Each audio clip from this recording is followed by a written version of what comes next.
I hope you guys are doing great. We will continue our discussion on chapter number 12.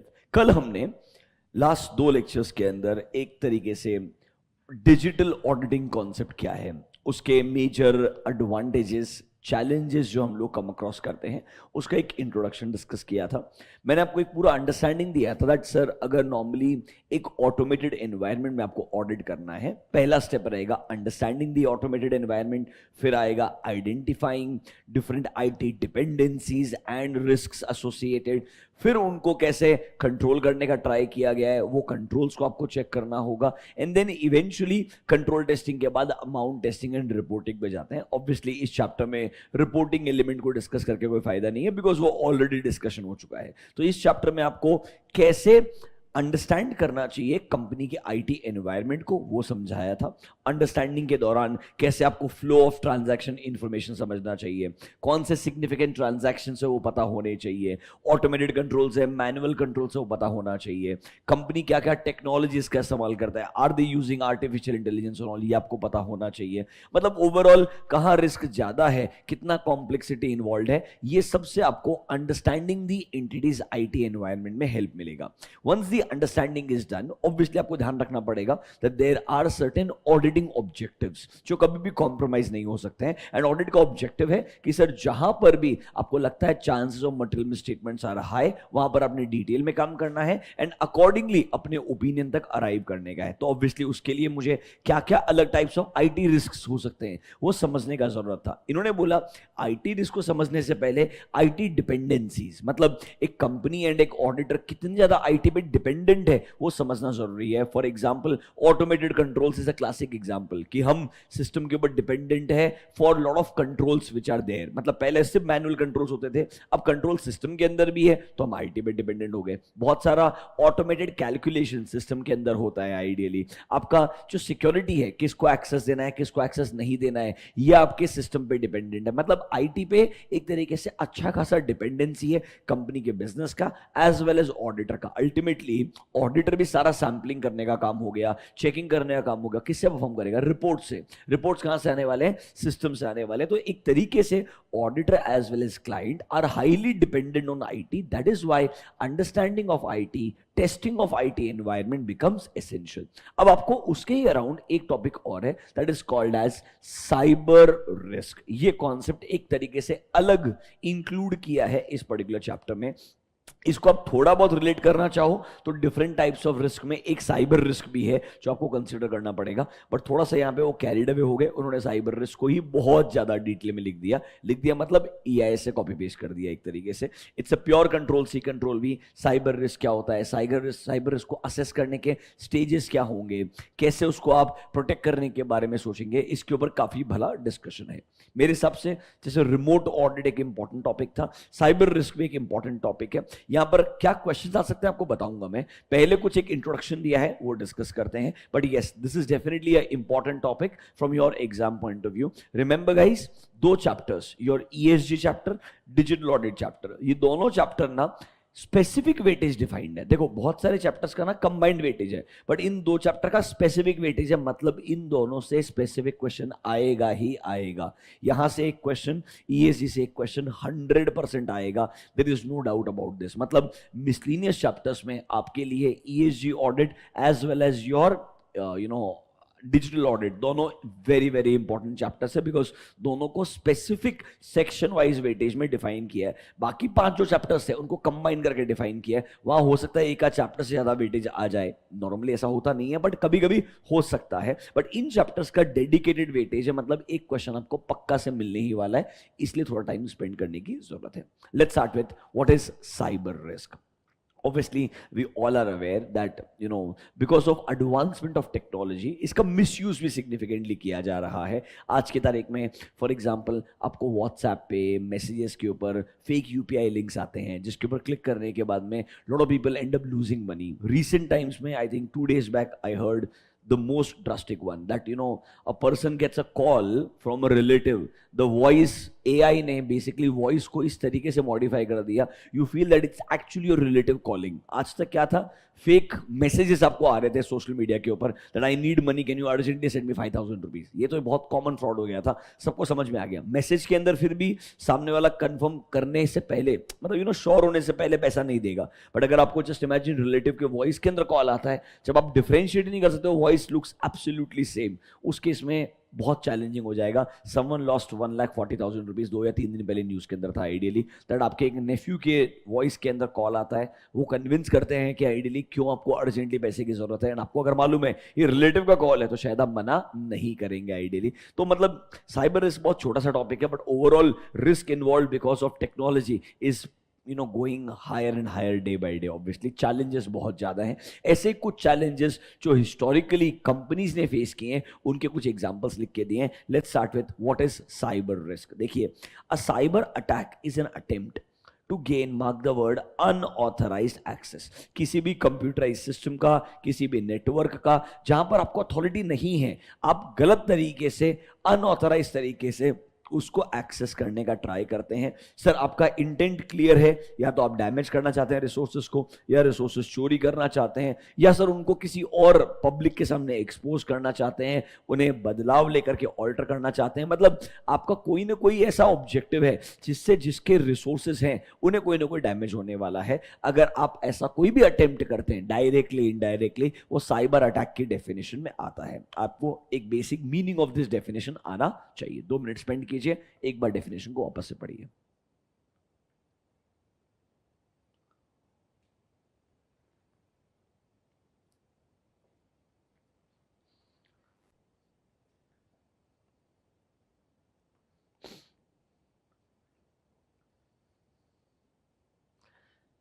Basically the intention is to cause a damage और to steal something, और basically किसी न किसी तरीके से उनके resources को alter कर दो, चेंज कर दो, एक्सपोज कर दो, what ever you may do. इसकी वजह से रिसोर्स ओनर को कोई ना कोई प्रॉब्लम आप कॉज करने वाले हो आपके अटैक के थ्रू, आपके इंटेंशन के through. We will consider this as a cyber risk, और the word is called as cyber attack. अब इसके एग्जांपल्स क्या हैं? नंबर 1 सबसे कॉमन हो गया मैलवेयर. आपने रिसेंट टाइम में सुना होगा एक concept that is called as ransomware. कुछ नहीं, आपके फाइल्स को जबरदस्ती इनक्रिप्ट कर लिया जाएगा और आपसे पैसे मांगे जाएंगे अगर आपको अपने फाइल्स का एक्सेस चाहिए. तो मतलब आपके ही इंपॉर्टेंट डॉक्यूमेंट्स को इनक्रिप्ट कर लेंगे, एंड डिक्रिप्ट करने के लिए जो की है आपको तब दी जाएगी अगर आप उनको क्रिप्टो करेंसी ट्रांसफर कर देंगे या किसी न किसी तरीके से पैसे प्रोवाइड कर देंगे. Only then they will allow you to decrypt and access your own file. Basically एक तरीका है जिससे नेटवर्क के थ्रू आपके रिसोर्सेस को एक तरीके से अनऑथराइज तरीके से कंट्रोल करने का ट्राई किया जा रहा है. आपको खुद ही अपने रिसोर्सेस को यूज नहीं करने दिया जा रहा है. देखिए, in a ransomware attack an adversary is the negative person, जो अटैकर है उसके बारे में बात कर रहे हैं, वो इनक्रिप्ट करेगा एक विक्टिम के डेटा को एंड ऑफर करेगा कि आपको डिक्रिप्शन की दूंगा, but obviously in exchange for a payment. अरे सीए फर्म से होना शुरू हो गया था. आप हाँ, it happened with CA firms also. मतलब ये कोई छोटा चीज नहीं है. This became very big. People even said कुछ टाइम पहले, एक बार एक दिन के लिए NSC had some issues in the morning. 1-1.5 घंटे तक एनएससी के अंदर ऑफिशियल टिक्स नहीं आ रहे थे. लोगों को लगा शायद even NSC has been compromised.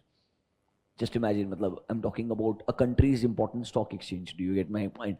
And obviously बाद में कोई न्यूज़ नहीं आया. एनएससी अभी तक अनलिस्टेड एंटिटी है, बट एनएससी के अपने चैलेंजेस है. अगर आप उनके क्यों लिस्ट नहीं हो रहा उसके रीजंस पढ़ेंगे तो उसके अगेंस्ट में कुछ केसेस फाइल किए हुए हैं. एनएससी के एक CEO was compromised by one baba ji apparently. So I'm just trying to say there are a lot of concerns out there. Obviously there's nothing wrong. NSE is a great organization. ऐसा कोई problem नहीं है. There are a lot of investors also. I also have some stake, a very small number, but I'm just trying to say from a business point of view there are different challenges. ये एक तरीके से tech startup है and obviously a profitable startup which is actually doing consistent business, and एक तरीके से मोट business है. मतलब कोई 2 ही प्लेयर है, बीएसई एनएसई जो मेजर प्लेयर है, बाकी कोई नया प्लेयर आसानी से एग्जिस्ट करता नहीं है. तो from a business point of view is nice, but normally ऐसा हो जाना is not very abnormal in today's time. ये काफी नॉर्मल है. अगर आपको लगता है किसी के पास भी वैल्यूएबल इंफॉर्मेशन है, आपको लगता है उनके नेटवर्क को कॉम्प्रोमाइज किया जा सकता है, बेसिकली आप जहां पर अपना डेटा स्टोर करके रखते हैं ना, वो लोकेशन कॉम्प्रोमाइज होती है, जिसकी वजह से वो डेटा का एक्सेस उनको मिलने के बाद वो खुद एंक्रिप्शन, जैसे हम आपको लेक्चर एंक्रिप्ट करके दे रहे हैं, वो आपके पहले रिसोर्सेज का एक्सेस लेगा, फिर उनको एंक्रिप्ट कर देगा, ताकि आपके रिसोर्सेज आपको दिखेंगे बट आप फाइल्स ओपन नहीं कर सकते हो. It's basically you have your own files at the same location, but you are not able to open your files because they are encrypted by someone, and they are encrypted by someone who is obviously an unauthorized person. This is called as ransomware. Look at the word ransom. Basically हमको ransom चाहिए, पैसा चाहिए, तो ये आपको आपके documents का access वापस मिलेगा. That is the main objective. ऐसे बहुत चीजें हुई है. This is the recent one जो मतलब काफी पॉपुलर हो गया दुनिया भर के अंदर लास्ट 3-4 साल के अंदर. This is called as ransomware. After crypto currency this is an interesting part, क्योंकि मैं पैसा लेने के लिए अब मेरे को जब ट्रांसफर्स करवाने हैं, I can just take in a wallet bitcoins. Ransom के लिए मेरे को क्रिप्टो करेंसी चाहिए. I don't need to give you account details. You're understanding my point. वरना ट्रेस बैक हो सकता है. बट नॉर्मली क्रिप्टो करेंसी का ऑब्जेक्टिव ही ये है कि आप कोई भी अनआइडेंटिफाइड वॉलेट के अंदर ट्रांसफर करवाइए जिसको ट्रेस बैक नहीं किया जा सकता eventually. That's the main objective. Anyways, number 1 ransomware. ऐसे एग्जांपल्स दिए उन्होंने बहुत सारे. दूसरा वाला फाइल लेस मैलवेयर. जनरली क्या होता था, आपने अगर सुना होगा, स्कूल लेवल में अगर आपने पढ़ा होगा, अपन यूएसबी ड्राइव यूज करते हैं, बिकॉज यूएसबी आपके पेन ड्राइव के अंदर एक मैलवेयर रहेगा. जैसे आप यूएसबी अपने सिस्टम से कनेक्ट करेंगे, वो फाइल आपके सिस्टम में ट्रांसफर हो जाएगी. सो कंटैमिनेशन हमेशा फाइल से होता था. तो लोगों को क्या डर लगता था, अगर हम कोई गलत फाइल डाउनलोड करेंगे नहीं तो प्रॉब्लम ही नहीं होगा. ये मतलब बेसिकली फाइल अगर ट्रांसफर नहीं हुआ तो कभी कंटैमिनेशन नहीं हो सकता है. But now there are malwares which are fileless, जहां पे फाइल ट्रांसफर करने की भी जरूरत नहीं है, फिर भी आपका सिस्टम कंटैमिनेट हो सकता है. आइए, it is a type of malicious activity जो यूज करता है नेटिव लेजिटिमेट टूल्स जो सिस्टम में बिल्ट इनटू है to execute a cyber attack. Normally एक ट्रेडिशनल मैलवेयर में कोई ना कोई अटैकर एक कोड इंस्टॉल करता है सिस्टम के अंदर, एक फाइल इंस्टॉल करता है जो आप डिटेक्ट नहीं कर पाते, और वो फाइल की वजह से एक्चुअली में कंटैमिनेशन होता है. बट फाइल लेस के अंदर there is no file. It's basically system is designed in this manner that they are able to access your system without even actually installing a file or a code. मतलब देखो, अभी we are not the IT people, it's just that they are writing definitions हमको unfortunately पढ़ने पड़ेंगे. मैं आपको honestly बताता हूँ आइडियली, क्योंकि आप कितने भी मूवी देख लो, कितने भी आर्टिकल्स रीड कर लो, हमारा एरिया ऑफ एक्सपर्टीज रोज ही पढ़ने का नहीं है. We have not done this. हाँ, सामने वाले को टाइम वैल्यू मनी दोगे तो अपना रोज का काम है वो चीज. पीजीबीबी को क्वेश्चन सॉल्व करने के लिए बोलोगे तो अपना एक्सपर्टीज है, उसका नहीं है आइडियली. उसको ये भी नहीं पता होगा पीएफ को एम्प्लॉय कॉन्ट्रीब्यूशन होता है. So I am just trying to say जो अपना एक्सपर्टीज है वो अपना एक्सपर्टीज है, सामने वाले का नहीं रहेगा. सब्जेक्टिव है. हमको बेसिक मीनिंग पता होना चाहिए. यहां पे ही बता रहा है कि without a transfer of file also contamination किया जा सकता है. उसको बोलता है फाइल लेस मैलवेयर. मैलवेयर मतलब एक तरीके से बैड कोड या एक बैड तरीका जिससे मेरे को अनऑथराइज तरीके से एक्सेस मिल जाए, वो मेरे लिए मैलवेयर है. A wrong practice by which I get an access. When I say fileless मतलब without using a file I get a unauthorised access.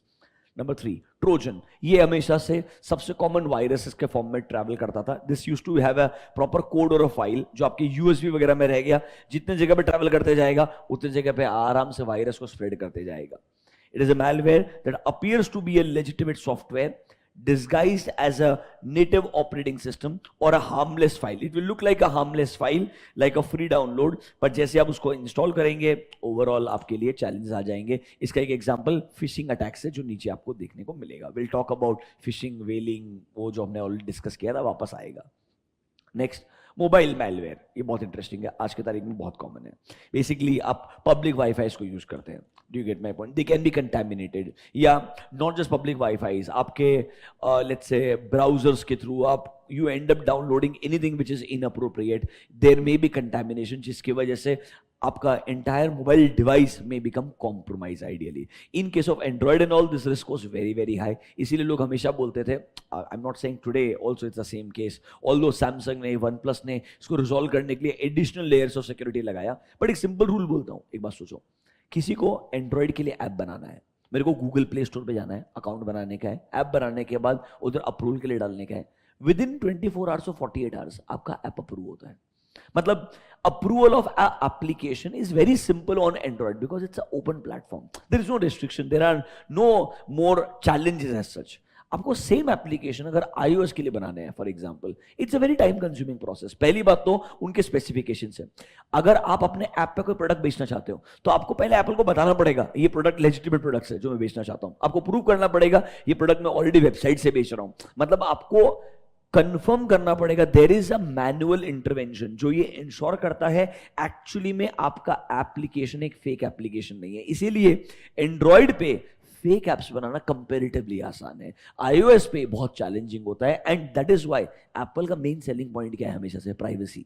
That for example अगर आपका डेटा आपके डिवाइस में है तो वो आपके पास ही है, even Apple doesn't have access. तो privacy is the biggest selling point in today's time. Although जब हम सोचते थे आज के 10 साल पहले एप्पल पागल है, क्यों वो ओपन प्लेटफॉर्म यूज नहीं करता है, क्यों वो आईओएस बना के रखता है, क्योंकि आपको पता है ना एक जमाने में आईफोन से ब्लूटूथ भी नहीं होता था। iPhones did not have a Bluetooth option. They were made fun of because मतलब डेटा शेयरिंग के लिए भी चैलेंज हुआ करता था। You understand in this, I am not kidding. I have use 3GS उस जमाने में। अगर मुझे इस ओरिजिनल 3GS फोन के अंदर अगर रिंगटोन चेंज करना है, उसका प्रोसेस तुमको पता है तो तुम पागल हो जाओगे।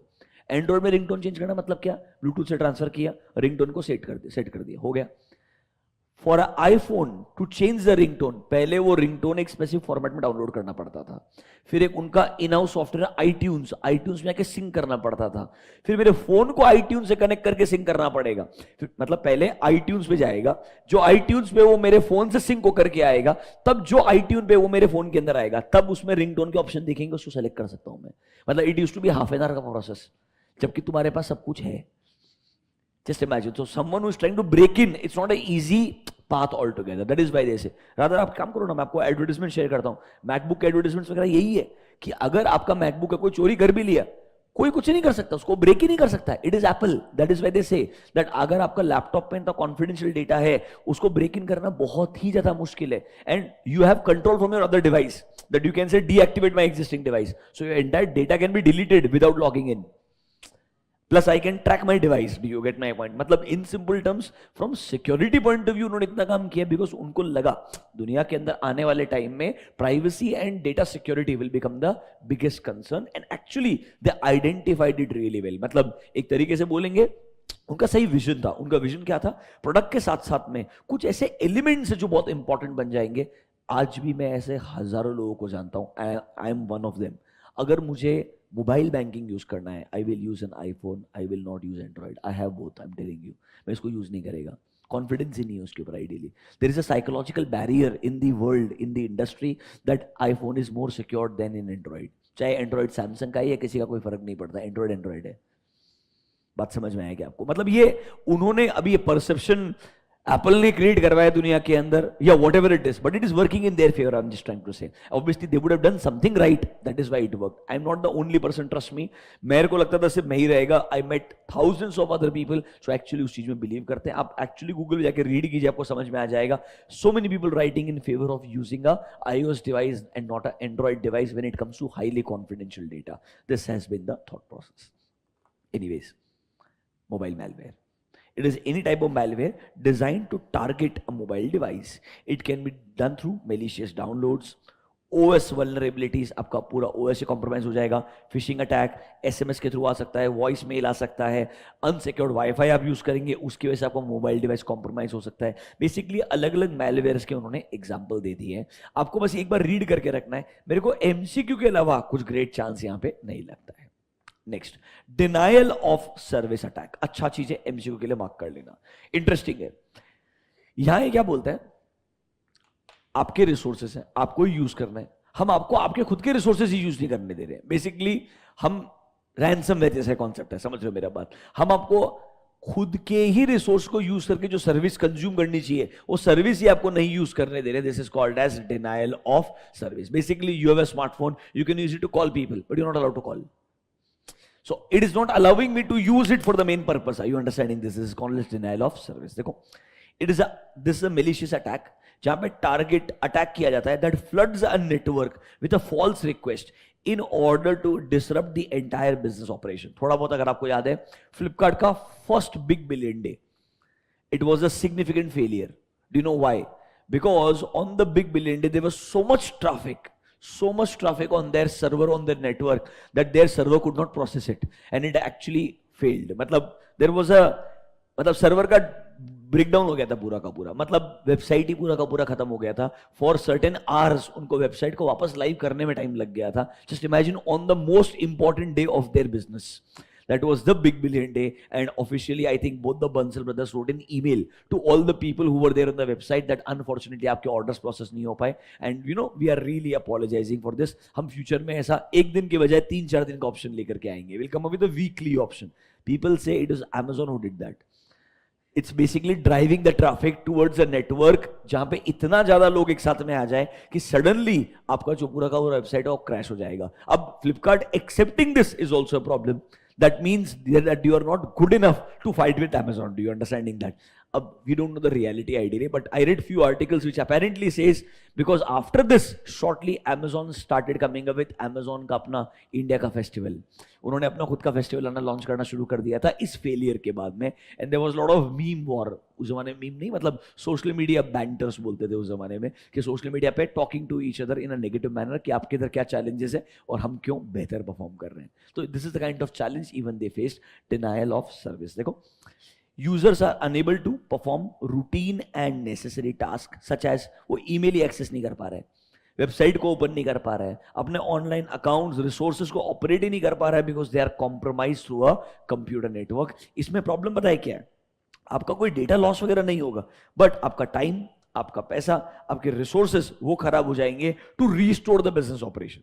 बेसिकली आपके बिजनेस ऑपरेशन को रोक दिया जाएगा. Just imagine no your website जिसको आप प्रोडक्ट बेचने के लिए यूज करते हैं, वेबसाइट एक्सेसिबल ही नहीं है. People can not open the website, they are clicking on the website but it doesn't go ahead ideally. तो can I say you lose money, you lose repetition in the market ideally. This is your denial of service attacks. ऐसे examples दिए हैं बहुत सारे, 2-4 और देखेंगे फटाफट से. इसको जरूर एमसीक्यू के लिए मार्क कीजिएगा. अच्छा है.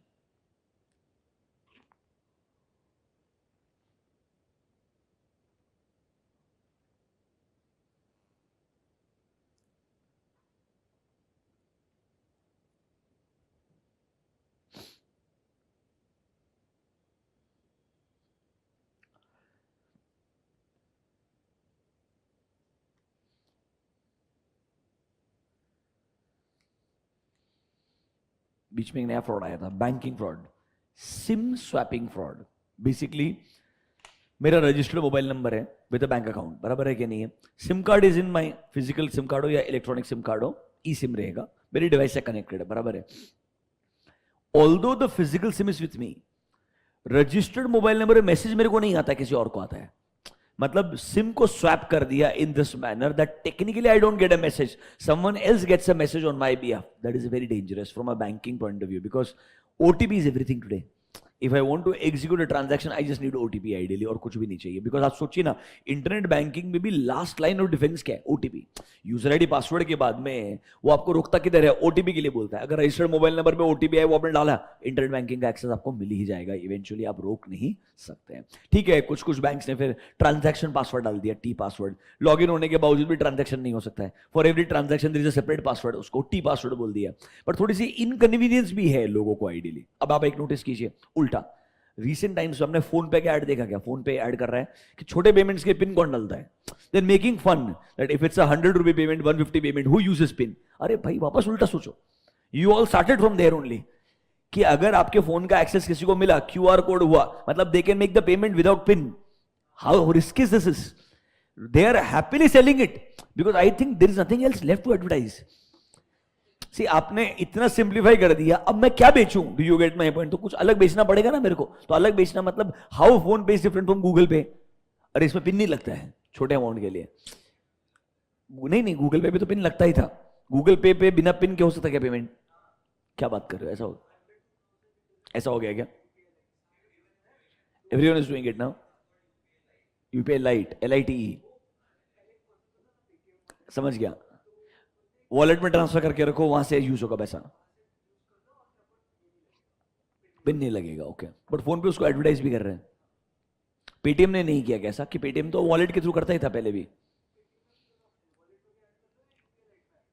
ओके, नहीं मैंने गूगल पे बिना पिन के यूज नहीं किया कभी. आई एम नॉट अवेयर. अच्छा, शायद अमाउंट छोटा रहेगा, 2000 रुपए कैसा? अच्छा, वॉलेट में ऐड करना. Basically you put money in the wallet and then you can use it without the PIN basically. Okay, interesting. But I'm just thinking this is negative. This is not right. But when I saw the advertisement, I think this is wrong. तुम गलत बोल रहे हो लोगों को. अरे उनको pin का यूज करने दो. हाँ, वो तो ठीक है. बेसिकली आपका टैप एंड पे, वो जो आपका ऐसा आता है ना 10, हाँ टक कर दो, टैप एंड पे अप टू 5,000 रुपीज। अब धीरे धीरे रेंज बढ़ाते जाएंगे उसका आइडिया, बट रिस्क है मतलब। जाने दो। फिशिंग अटैक, फिशिंग के अंदर ईमेल हो सकता है, वॉइस मेल हो सकता है। फिर हमने पढ़ा था वेलिंग, वेलिंग याद है क्या? कोई स्पेसिफिक कंपनी के सीईओ एग्जीक्यूटिव को पकड़ा जाए ताकि उनके एक्सेस से हम बिजनेस का मिसयूज कर सकते हैं for other payments all together. वैसा ही एक कॉन्सेप्ट और है, that is called as spear phishing. Spear मतलब समथिंग पॉइंटेड। तो basically spear phishing is identifying one और टू स्पेसिफिक पीपल जिनको ही आपको टारगेट करना है। इट्स सिमिलर टू वेलिंग, जहां पर आप कुछ स्पेसिफिक लोगों को आइडेंटिफाई करके अटैक करना चाहते हो। It is a type of phishing attack that targets specific individuals or organization, normally through malicious emails. The goal is to steal sensitive information, जैसे कि login credentials हो गए, ताकि आप सामने वाले का डिवाइस को इन्फेक्ट कर सकते हो with the malware. Remember, this is specific to an individual or an organization. Spear is something which is pointed, something which is more focused towards something specific, that is called as spearing. तो इन्होंने spear phishing बना दिया। Next, वेलिंग आपको बोला ही था, थोड़े से high net worth individual को पकड़ने का ट्राई करो। उसके बाद में आप ऑर्गेनाइजेशन का डायरेक्टली एक्सेस लेकर के पूरा ऑर्गेनाइजेशन का मिसयूज करना चाहेंगे। देखिए, टारगेटिंग अ सीनियर और a C level executive employee, someone who is important, purpose of stealing money और इंफॉर्मेशन और gaining access to their network, ताकि वो फर्दर साइबर अटैक्स कर सकते हैं। मतलब this has more significant objective in comparison to normal phishing attacks. आप किसी एक इंपॉर्टेंट एग्जीक्यूटिव के लॉगिन क्रेडेंशियल्स के थ्रू इंपॉर्टेंट पैसा चोरी करना चाहते हो, इंफॉर्मेशन गेन करना चाहते हो, या एक सिस्टम में एंटर करना चाहते हो ताकि आप कुछ और फर्दर साइबर अटैक्स कर सकते हो। Number 3, similarly phishing through SMS is called as smishing, voice mail is called as vishing. पढ़ लीजिए एक बार, ये सेम चीज ऑलरेडी हमने डिस्कस किया है, इट्स अ रिपीटेशन।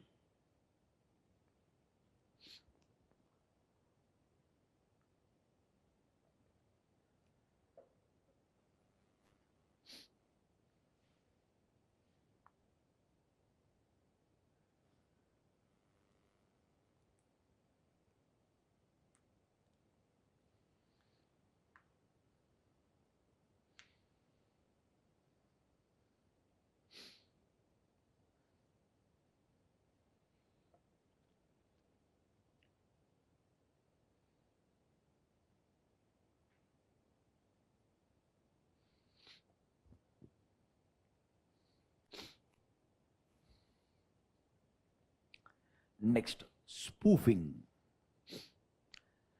स्पूफिंग क्या बोलता है? आपका एक क्लोन वेबसाइट बना देने का। For example, you have ICICI bank का वेबसाइट, वैसा क्लोन वेबसाइट बनाया।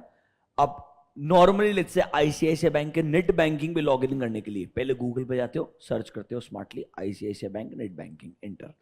ऑब्वियसली बहुत सारे लिंक्स आएंगे, उसमें से आपने लेट्स से कोई स्पॉन्सर्ड लिंक पे क्लिक कर दिया। Now that can be a clone website of a ICICI website. तो मतलब जैसे आप उस वेबसाइट पे जाएंगे आपको लगेगा ये आईसीआईसीआई बैंक का वेबसाइट ही है। आप यूजर आईडी एंटर करेंगे, पासवर्ड एंटर करेंगे, उसके बाद आगे जाएगा ही नहीं। बेसिकली उसको आपका यूजर आईडी पासवर्ड छीनने का है। So basically spoofing is a way by which I try to show people that I am someone else while in reality you are actually a, you can say attacker. That is called as spoofing, जहां पर आप एक clone website बना सकते हो, clone page बना सकते हो, जिससे लगेगा वो सेम है पर एक्चुअली में सेम नहीं होगा। देखिए, it is a technique through which cyber criminal disguises, मतलब गलत तरीके से अपने आप को प्रेजेंट करते हैं एज अ नोन और ट्रस्टेड सोर्स, जबकि एक्चुअली वो ट्रस्टेड सोर्स नहीं होते हैं, but they will prove to you that they are a trusted source. In so doing the adversary is able to engage with the target, मतलब sir attacker is able to engage with the target and access their system और device with the ultimate goal of stealing information, या पैसा extort करना होगा या malware install करना होगा। Basically they will use a mask, वो आपको बताएंगे कि वो X है जबकि एक्चुअली में वो X नहीं है। वो क्लोन वेबसाइट का इस्तेमाल करे, या फिर आपकी तारीख में फॉर एग्जांपल सबसे बेसिक लेवल का फ्रॉड, इंस्टाग्राम के ऊपर एक फेक प्रोफाइल बनाएंगे जहां पर आप सेम आदमी का फोटो यूज करेंगे, सेम आदमी का बायो यूज करेंगे, आपको पता ही नहीं चलेगा ये ओरिजिनल प्रोफाइल है या फेक प्रोफाइल है।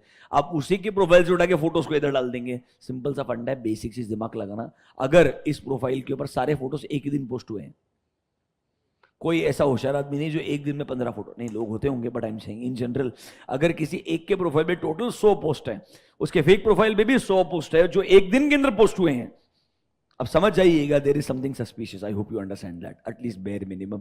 इसीलिए फिर फाइनली वो वेरीफाइड का ऑप्शन आने लग गया आजकल, पेड वर्जन है, that you can pay for that and you can get yourself verified ideally all together. So ऐसे चैलेंजेस को ओवरकम करने के लिए, ये बहुत कॉमन है, बहुत ज्यादा कॉमन है, रादर फेक फॉलोअर्स भी लाई जा सकते हैं to make it a legitimate profile. And अगर एक बार लेजिटिमेट प्रोफाइल लगेगा, लेट्स से जस्ट इमेजिन कोई इन्फ्लुएंसर का ही लेजिटिमेट फेक प्रोफाइल आप बनाइए, उनके प्रोफाइल से रीच आउट करना शुरू कर दीजिए लोगों को, and then you ask for money और यू आस्क फॉर सम और the other help all together. A classic example of spoofing.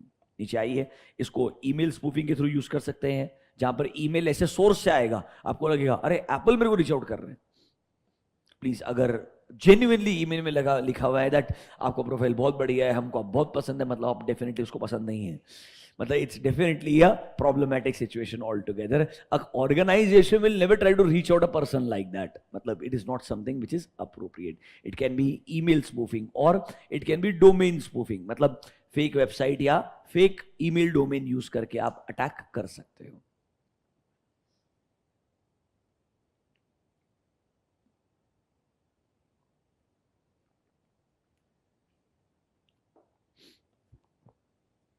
देखो, हमेशा आपको डोमेन अपीयर करेगा लेजिटिमेट है एकदम एट द फर्स्ट ग्लैंस, पर जब आप बहुत क्लोजली लुक करेंगे तो आपको सटल डिफरेंसेस मिल जाएंगे, क्योंकि वो परफेक्टली कॉपी पेस्ट नहीं होता है। और अगर परफेक्टली कॉपी पेस्ट कर लिया तो ऑब्वियसली आपको वो ड्यूप कर पाएगा, आप कुछ नहीं कर पाएंगे।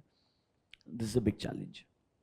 Spoofing is a old fraud, it is not new, मतलब ये दुनिया में बहुत सालों से एग्जिस्ट करता है, पर जो आपके रैंसमवेयर वगैरह हो गए, जो फिशिंग अटैक्स हो गए, ये और डेंजरस हो गए। Spoofing I would still say आज की तारीख में रिकॉग्नाइज करना आसान है, बिकॉज हर किसी को मालूम ऐसा होता है, तो अगर ऐसा कोई कर रहा होगा आप उसको इजीली आइडेंटिफाई कर पाएंगे।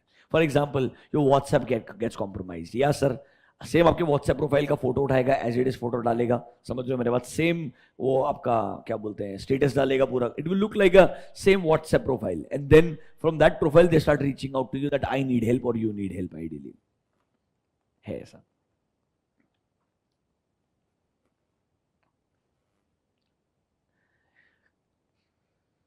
देखो, आपको इधर ये चैप्टर कोई 15-20 मार्क का तो है नहीं, साइबर रिस्क अपने आप में खुद एक छोटा सा पार्ट है पूरे डिजिटल ऑडिट के अंदर, and the name is digital audit, the question should be around auditing, you are understanding my point. यहाँ थोड़ा सा ऑथर कैरिड अवे हो गया, इट्स जस्ट दैट मैं बस चाहता हूँ एक बार सिलेबस में एक बार रीड कर लो, बाकी आपको ज्यादा दिमाग लगाने का जरूरत नहीं, you don't have to remember all this, याद करके तो फायदा ही नहीं है। I am sure there are IT people who takes care of these latest cyber crimes, they also don't remember the definition, मतलब जो ये काम देखता है उसको भी डेफिनेशन याद नहीं रहेगा यार, मतलब लॉजिकली।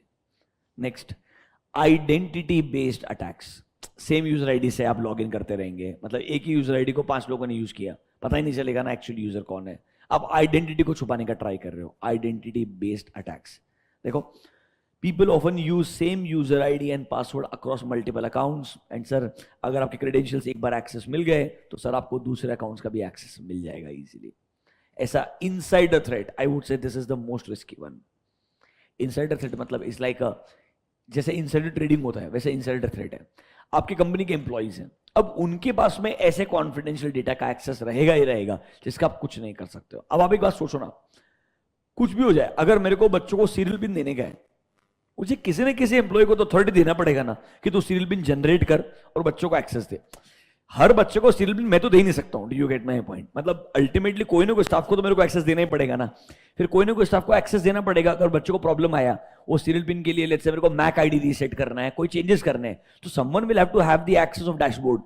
तो if a insider person who has access for the purpose of job, उसका ही इंटेंशन अगर मेलिशियस हो जाए तो आप कुछ नहीं कर सकते हो, that threat will always be there, that is called as insider threat. पढ़िए, व्हेन अ करंट और a former employee poses a danger to an organization because they have direct access to your network, to your sensitive data, to your intellectual property, that risk is always there। इसलिए पढ़ेंगे ना कल, for example open AI के लोगों को जो fire किया, after the call next second से उनके ईमेल एक्सेस उड़ जाते हैं, दे नॉट इनफ, आपको बैकअप वगैरह का ऑप्शन नहीं होता है, आपके जितने भी ऑफिशियल एक्सेस होते हैं, there is someone who is sitting next, जिसका ऑब्जेक्टिव ये है कि ये कॉल खत्म होता है, बाकी सारा एक्सेस खत्म हो जाना चाहिए on a real time basis. मतलब आपको ईमेल भी अपना खुद का एक्सेस करने को नहीं मिलेगा, बिकॉज इतना हाईली कॉन्फिडेंशियल डेटा आपके पास में था। And it should always come as a surprise. You should not get to know that you are going to get fired.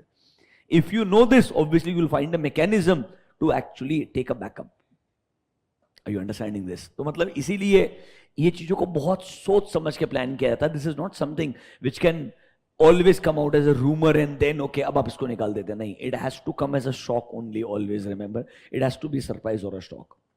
So yes, insider threat is always a very very big threat for any business.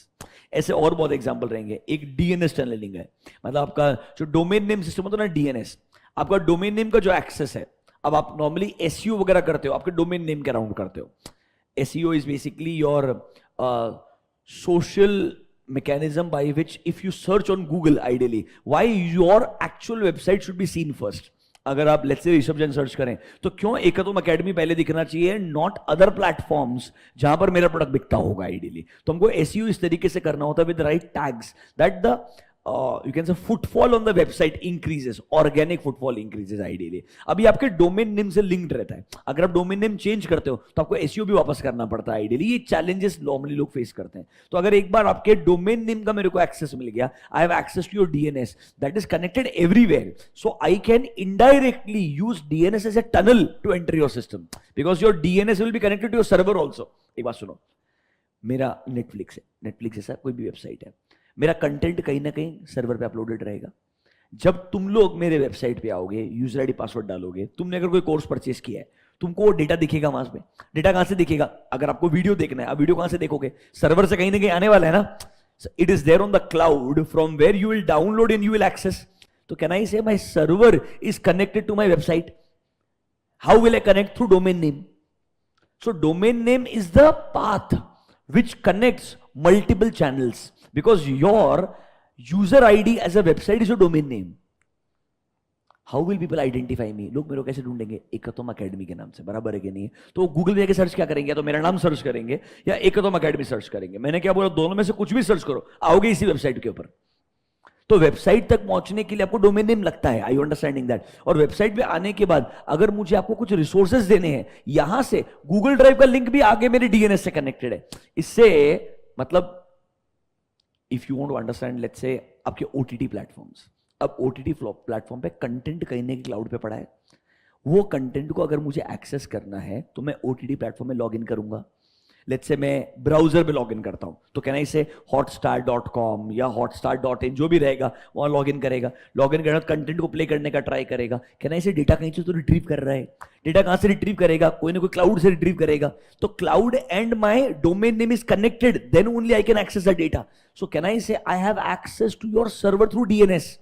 So DNS can be used as a mechanism. It can be used as a tunnel, जिससे मैं आपके असली data तक पहुंच सकता हूं.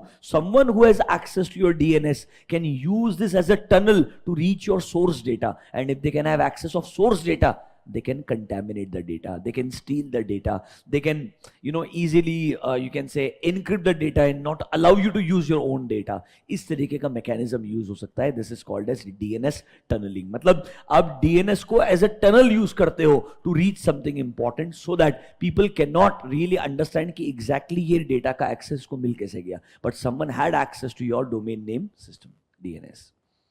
देखो, DNS is a type of attack that leverages domain name system and responses to bypass traditional security measures and transmit data and code within the network. Basically अगर आपको एक बार मेरे DNS का एक्सेस मिल गया तो आपको मेरे डेटा तक पहुंचने का एक्सेस मिल जाएगा, जिसकी वजह से आप डेटा को रिट्रीव कर सकते हैं, कोई ना कोई अनऑथराइज्ड चैनल के थ्रू बाहर निकाल सकते हैं without you realising that a data is being getting compromise ideally. मतलब अलग अलग तरीके हैं. मैं एसएमएस के थ्रू आप तक पहुंचूं, डीएनएस के थ्रू पहुंचूं, नेटवर्क के through पहुंचूं.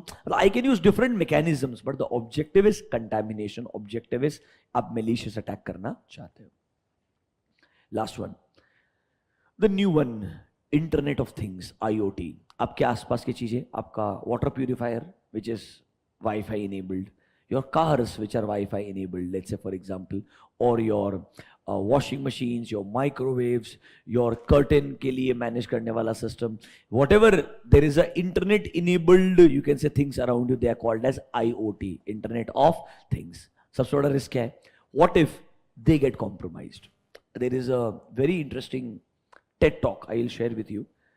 what they did was for the purpose of research, Amazon, अपना Alexa हो गया, Google Home हो गया, सब कुछ एक रूम में रखा एंड एक्चुअली में ऑब्जर्व किया how frequently these devices share data with their owner.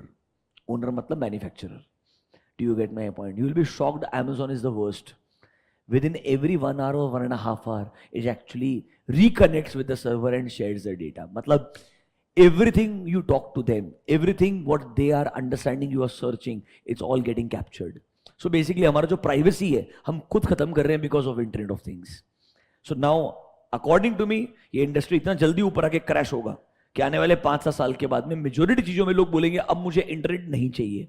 I would want to go back to the basics where there is no data sharing. Ideally it should be simple to use but it should not have access to my data altogether. That will become the new normal after 5-7 years for sure because IoT ने इतना ज्यादा data capturing किया है.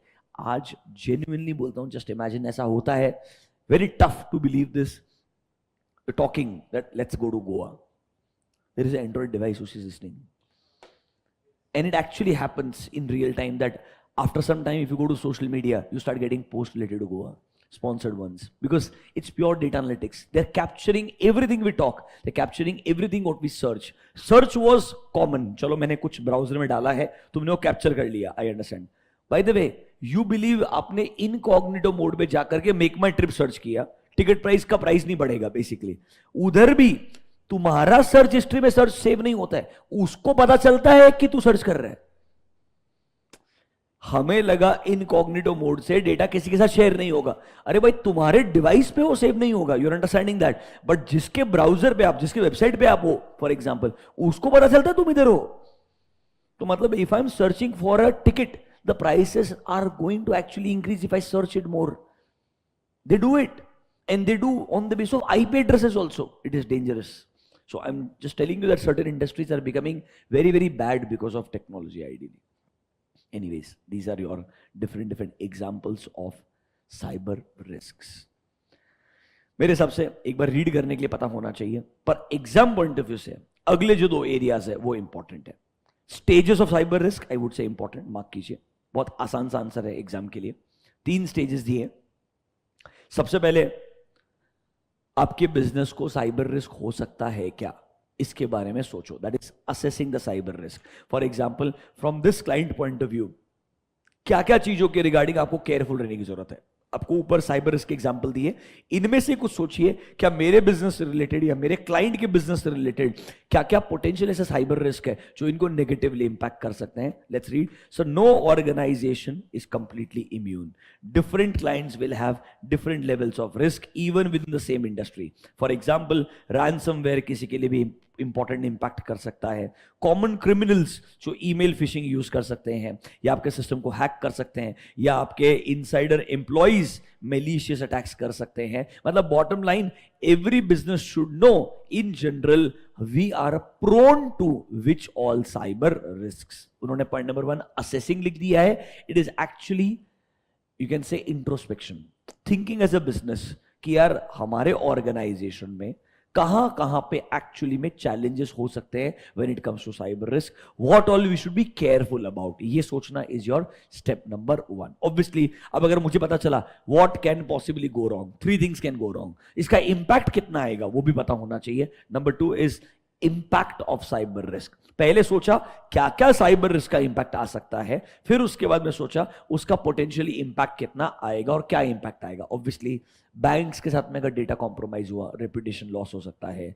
RBI case file करे, जैसे for example सोचिए ना, HDFC bank को आपके टेक्नोलॉजिकल वीकनेसेस की वजह से क्रेडिट कार्ड इशू करने से मना कर दिया था.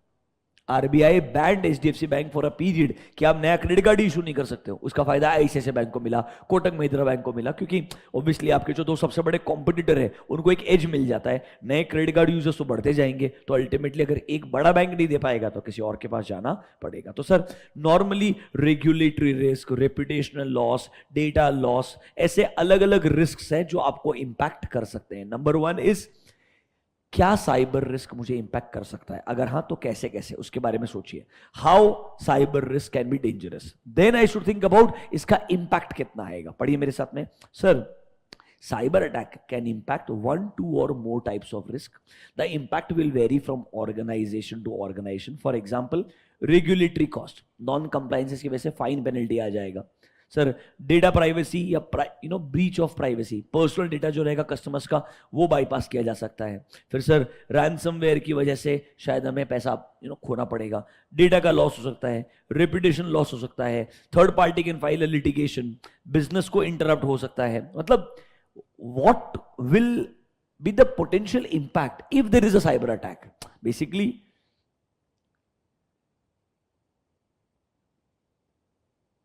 what risks are relevant for my business. मतलब मेरे बिजनेस को क्या क्या साइबर रिस्क रेलेवेंट है. फिर sir potential impact of cyber risk, अगर ऐसा अटैक होता है तो मैक्सिमम कितना इंपैक्ट होगा ये मेरे को पता होना चाहिए. तो नंबर वन, क्या क्या चीज मुझे इंपैक्ट कर सकती है, फिर उनका इंपैक्ट कितना आएगा, ये step number two. Number one are examples of cyber risk जो मेरे लिए रेलेवेंट है. दूसरा, अगर साइबर अटैक होता है तो मुझे क्या क्या टाइप के लॉसेस हो सकते हैं, कैसा इंपैक्ट होगा, वो मेरा स्टेज नंबर टू रहेगा. फिर बोलेगा okay there is a impact of cyber risk, there are chances that there can be cyber attacks, how will you manage this, वो आएगा आपका stage number three, that is called as managing the cyber risk. इसके लिए याद है क्या, पूरे entity level का अंडरस्टैंडिंग चाहिए, क्या क्या रिस्क है, उसके लिए क्या क्या कंट्रोल लगा सकते हैं, कंट्रोल जहां नहीं है वहां कंट्रोल क्या ऐड करने चाहिए, एग्जिस्टिंग कंट्रोल्स को कैसे इंप्रूव करना चाहिए, ये सोचना is called as risk management. That is my step number three. Gain a holistic understanding of the cyber risk जो हम फेस करते हैं.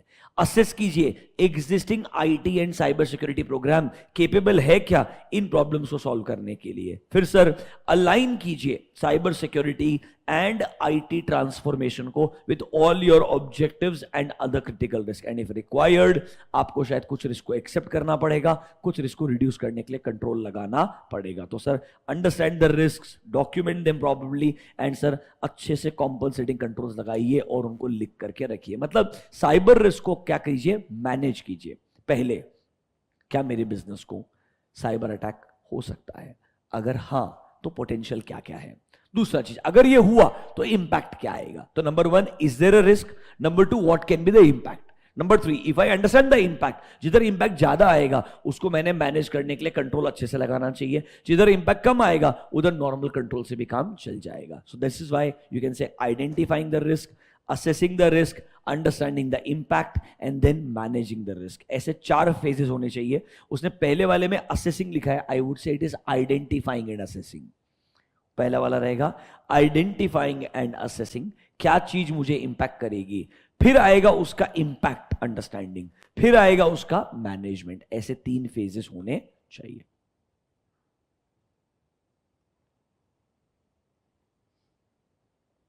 घबराओ मत, यही सेम चीज 5 पॉइंट में फिर से लिखेगा आगे.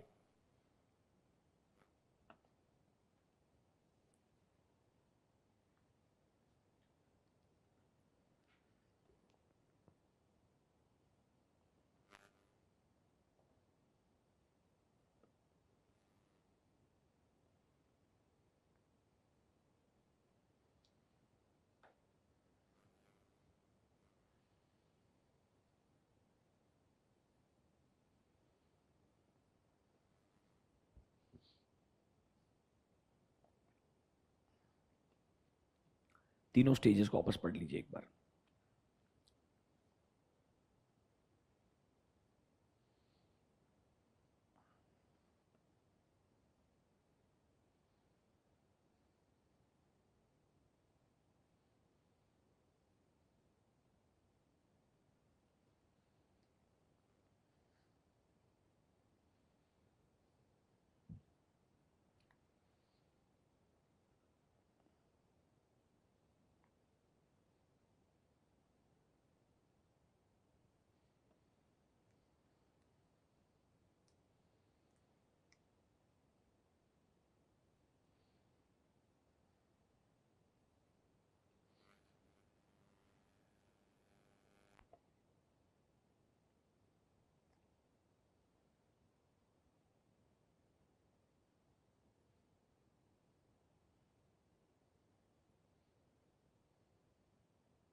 डन। यही 3 फेजेस को अब एक अच्छे डिटेल में फ्रेमवर्क में डाल दिया है। आई वुड से 5 मार्क का क्वेश्चन है फ्रेमवर्क, स्टेजेस 3 दोनों में से कुछ भी आ सकता है, but framework is more logical, more detail. जो अगला पार्ट है that is called as cyber security framework. ये क्या बोलता है? कैसे आप रिस्क को ढूंढेंगे, उसे समझेंगे, उसे कंट्रोल करने के लिए एक्चुअली में प्रोटेक्ट करेंगे, फिर उस प्रोटेक्शन को चेक भी करेंगे। ये पूरा फ्रेमवर्क जो है ये डिटेल में उन्होंने लिख करके दिया है। देखिए step by step approach. Number 1, identify the risk. फिर उस रिस्क से प्रोटेक्ट करने के लिए कंट्रोल्स लगाएंगे, that is called as protect the risk. The word is protect the risk, इसका मतलब है actually protecting from the risk. लिखा हुआ प्रोटेक्ट द रिस्क ये मॉड्यूल्स के अंदर, बट इसका रेलेवेंस है प्रोटेक्टिंग फ्रॉम द रिस्क। पहले रिस्क को ढूंढो, फिर उससे प्रोटेक्ट करने का ट्राई करो। फिर अगला पॉइंट है डिटेक्ट द रिस्क। मतलब देखो जनरली आप क्या सोचते हो, मेरे बिजनेस में what can possibly go wrong, इसके लिए मैं लगाता हूं कंट्रोल्स। ढंग से सुनना, what can possibly go wrong, इसके लिए लगाता हूं controls. And these controls are preventive controls. These controls are preventive controls. But सिर्फ preventive control sufficient नहीं है। कंट्रोल कितना भी अच्छा लगाओ, बाईपासिंग तो हो ही सकता है। Can there still be a mistake? So I should have a detective control also. तो sir what can go wrong, इसके बेसिस पे लगाया मैंने preventive control. I should also have a detective control if my preventive controls don't work. अगर मेरे preventive control काम नहीं करते हैं तो गलती को डिटेक्ट करना चाहिए। डिटेक्टिव कंट्रोल्स क्या करेंगे, वो गलती जो हो जाएगी उसे डिटेक्ट करने का ट्राई करेंगे। स्टेप बाय स्टेप सोचिए। नंबर 1, आइडेंटिफाइंग द रिस्क, मतलब what can possibly go wrong. Then protecting the risk, मतलब प्रिवेंटिव कंट्रोल लगाना। क्या लगाना? प्रिवेंटिव कंट्रोल लगाना। अगर प्रिवेंटिव कंट्रोल फेल होते हैं तो डिटेक्टिव कंट्रोल ने गलती डिटेक्ट करना चाहिए, that is called as detecting the risk. Obviously जब मुझे गलती मिल जाए तो मैं क्या करता हूं, आई नीड टू रेस्पॉन्ड। मुझे या तो गलती को करेक्ट करना होगा या गलती को अवॉइड करना, मतलब आई विल इधर इग्नोर द मिस्टेक और I will correct the mistake. इसीलिए आपको याद है क्या, कंट्रोल 3 टाइप के होते हैं, preventive control, detective control and corrective control. Preventive control try करेंगे गलती हो ही ना, बट अगर प्रिवेंटिव कंट्रोल फेल करते हैं तो गलती कौन ढूंढेगा? Detective control. अगर डिटेक्टिव कंट्रोल ने गलती ढूंढा है तो करेक्टिव कंट्रोल ने गलती को ठीक भी करवाना चाहिए। That is step number 4। Detection के बाद में आएगा respond to the risk. Respond is basically कुछ ना कुछ तरीके से प्लान ऑफ एक्शन बनाइए, इस पर्टिकुलर प्रॉब्लम से हम कैसे डील करेंगे। Your action plan if a event is detected, that is called as response. And obviously आप रेस्पॉन्स में क्या चाहेंगे, इस सिचुएशन से पूरा रिकवर करना। अब मान के चलिए सिर्फ साइबर सिक्योरिटी के हिसाब से डिस्कस करूंगा। सबसे पहले साइबर सिक्योरिटी किस किस तरीके से कॉम्प्रोमाइज हो सकता है। So what all can be cyber attacks, that is what can go wrong. आपका malware, ransomware, phishing, all of them are what can go wrong, जो आपने सबसे पहले पढ़ा। फिर ये बोलेगा ऐसा ना हो इसके लिए लगाइए basic cyber security controls, that will become my protecting the risk. Basic controls होने चाहिए। फिर भी सर आपको कॉन्स्टेंटली चेक करना पड़ेगा, जैसे कि आपने फायरवॉल लगाया, बैंकिंग कंपनीज फायरवॉल लगाती है कि अनऑथराइज इंसान हमारे सिस्टम को एक्सेस ना करें, बट सर कोई ना कोई ट्राई तो करता ही होगा सिस्टम को एक्सेस करने का। हमें ये तो देखना चाहिए ना कि फायरवॉल ने कितने अनऑथराइज यूजर को पकड़ करके फेंक दिया। एटलीस्ट मेरे को वो तो रिव्यू करना पड़ेगा ना। I need to keep reviewing, is there a detection. तो जब तक मैं इसको रिव्यू नहीं करूंगा मैं प्रॉब्लम को ढूंढ ही नहीं पाऊंगा। तो number 1, think what can go wrong, identify different risks. फिर उन्हें प्रोटेक्ट करने के लिए प्रिवेंटिव कंट्रोल लगाइए। फिर सर अगर लगता है कुछ गलतियां हो सकती है, कुछ साइबर सिक्योरिटी के अटैक इवेंट्स हो सकते हैं, उन्हें डिटेक्ट करने का ट्राई कीजिए। डिटेक्ट करने के बाद में सोचिए इसके लिए हमें रेस्पॉन्ड कैसे करना है। क्या ये बहुत सिग्निफिकेंट इवेंट्स है जो हमें बहुत नेगेटिवली इंपैक्ट करेंगे, इमीडिएट एक्शन प्लान चाहिए। छोटा मोटा प्रॉब्लम है जो शायद बाद में डील हो सकता है, अभी अवॉइड कर सकते हैं, ये रेस्पॉन्स सोच समझ के बनाया जाएगा। एंड जनरली हम इस सिचुएशन से बिजनेस को क्या करना चाहेंगे, पूरा रिकवर करना चाहेंगे। We would want to go back. For example आपको ड्रॉप बॉक्स का एग्जांपल दिया था, ड्रॉप बॉक्स का डेटा भी कॉम्प्रोमाइज हुआ है। फेसबुक, आपने कैम्ब्रिज एनालिटिक्स पढ़ा होगा, दैट फेसबुक का डेटा भी कॉम्प्रोमाइज हुआ था। फेसबुक कैम्ब्रिज एनालिटिक्स एक स्कैम हुआ था जिसके अंदर ऐसा लगा था in a particular region Facebook के जो यूजर्स थे उनके डेटा को थर्ड पार्टी के साथ में अनऑथराइज तरीके से शेयर कर दिया था. So big question mark was raised on Facebook कि आप जो दुनिया भर का डेटा कलेक्ट कर रहे हो क्या उसको प्रोटेक्ट कर पाओगे कि नहीं कर पाओगे. आइडियली जब ये कैम्ब्रिज एनालिटिक्स बाहर आया था, इन दैट टाइम फेसबुक का स्टॉक ऑलमोस्ट 60% गिर गया था हायर साइड से, ऊपर से 60% बोल रहा हूं मैं. It was that bad. मतलब Facebook was falling 10, 15, 20% on a daily basis. It was that bad. So I'm just trying to say ये चीजें बहुत नेगेटिव होती है इन बिजनेसेस के लिए. ऑल्दो फेसबुक ने वहां से पूरा रिवाइव किया, रिकवर किया, वहां से आज वापस से एक अच्छे पोजीशन पे आ गया. I used to have Facebook के shares through INDmoney, so I still remember कैसे वो इतना गिरा था. बाद में वापस रिकवरी भी हुआ है. So INDmoney used to allow you to buy US stocks. ये 4-5 साल पहले आया था, तो मतलब ट्रायल एंड एरर के लिए आई बॉट फैंग, मतलब फेसबुक, एप्पल, Amazon, मतलब जनरली आप ये परचेस करते हैं. बर्कशायर पे परचेस किया था, तो all of them give good returns except Facebook, because Facebook इतना गिरा था बीच के अंदर, तो वो सिर्फ रिकवरी हो पाया ideally. And I had some Tesla also, उसने अच्छा पैसा दिया. So anyways in simple terms, तो नॉर्मली आप ये चीज हमेशा गो थ्रू करते हैं दैट हर बिजनेस की केस में ऐसा हो सकता है. Ultimately the last question is from इस सिचुएशन से पूरा रिकवर कैसे करेंगे. That last step is called as recovering the risk. ये पूरे साइबर सिक्योरिटी फ्रेमवर्क के अलग अलग फेजेस हैं जो हर एक बिजनेस को पता होने चाहिए, because for every business these risks are very common today. They should all have this kind of mechanism in place. ये 5 स्टेप्स उन्होंने लिखे हुए हैं. हर स्टेप को पढ़ते हैं.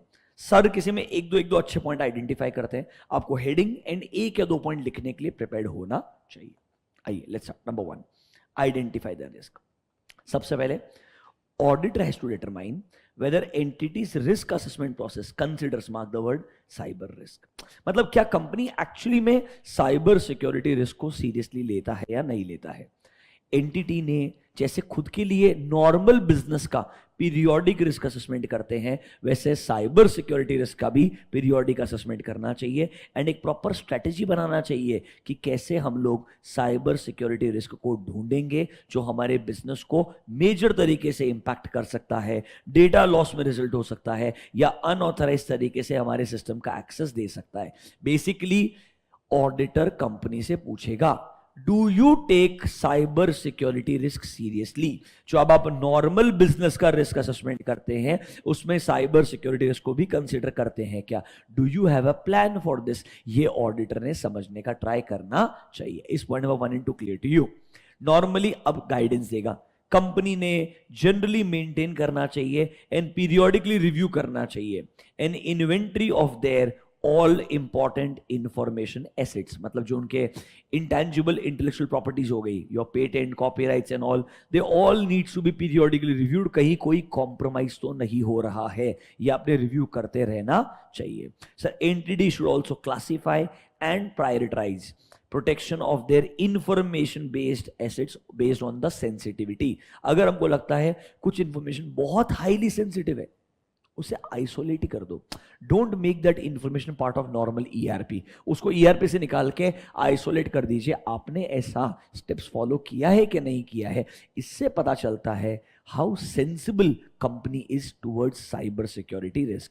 आइडेंटिफाइंग एंड असेसिंग में आपको ये समझाया जाता है कि आप एज अ ऑडिटर ये समझिए साइबर सिक्योरिटी रिस्क को बिजनेस कितना सीरियसली लेता है. इससे पता चलेगा ना कि कंट्रोल है भी कि नहीं है. देखो जब तक व्हाट कैन गो रॉन्ग नहीं समझेगा तब तक कंट्रोल है कि नहीं कैसे पता चलेगा. तो आपका स्टेप नंबर 2 सेंसिबल तब होगा जब स्टेप नंबर 1 सेंसिबल है. Is this clear to you. पहले 3-4 पॉइंट पढ़ लीजिए, मोर देन सफिशिएंट है मेरे सबसे आइडेंटिफाइंग के लिए.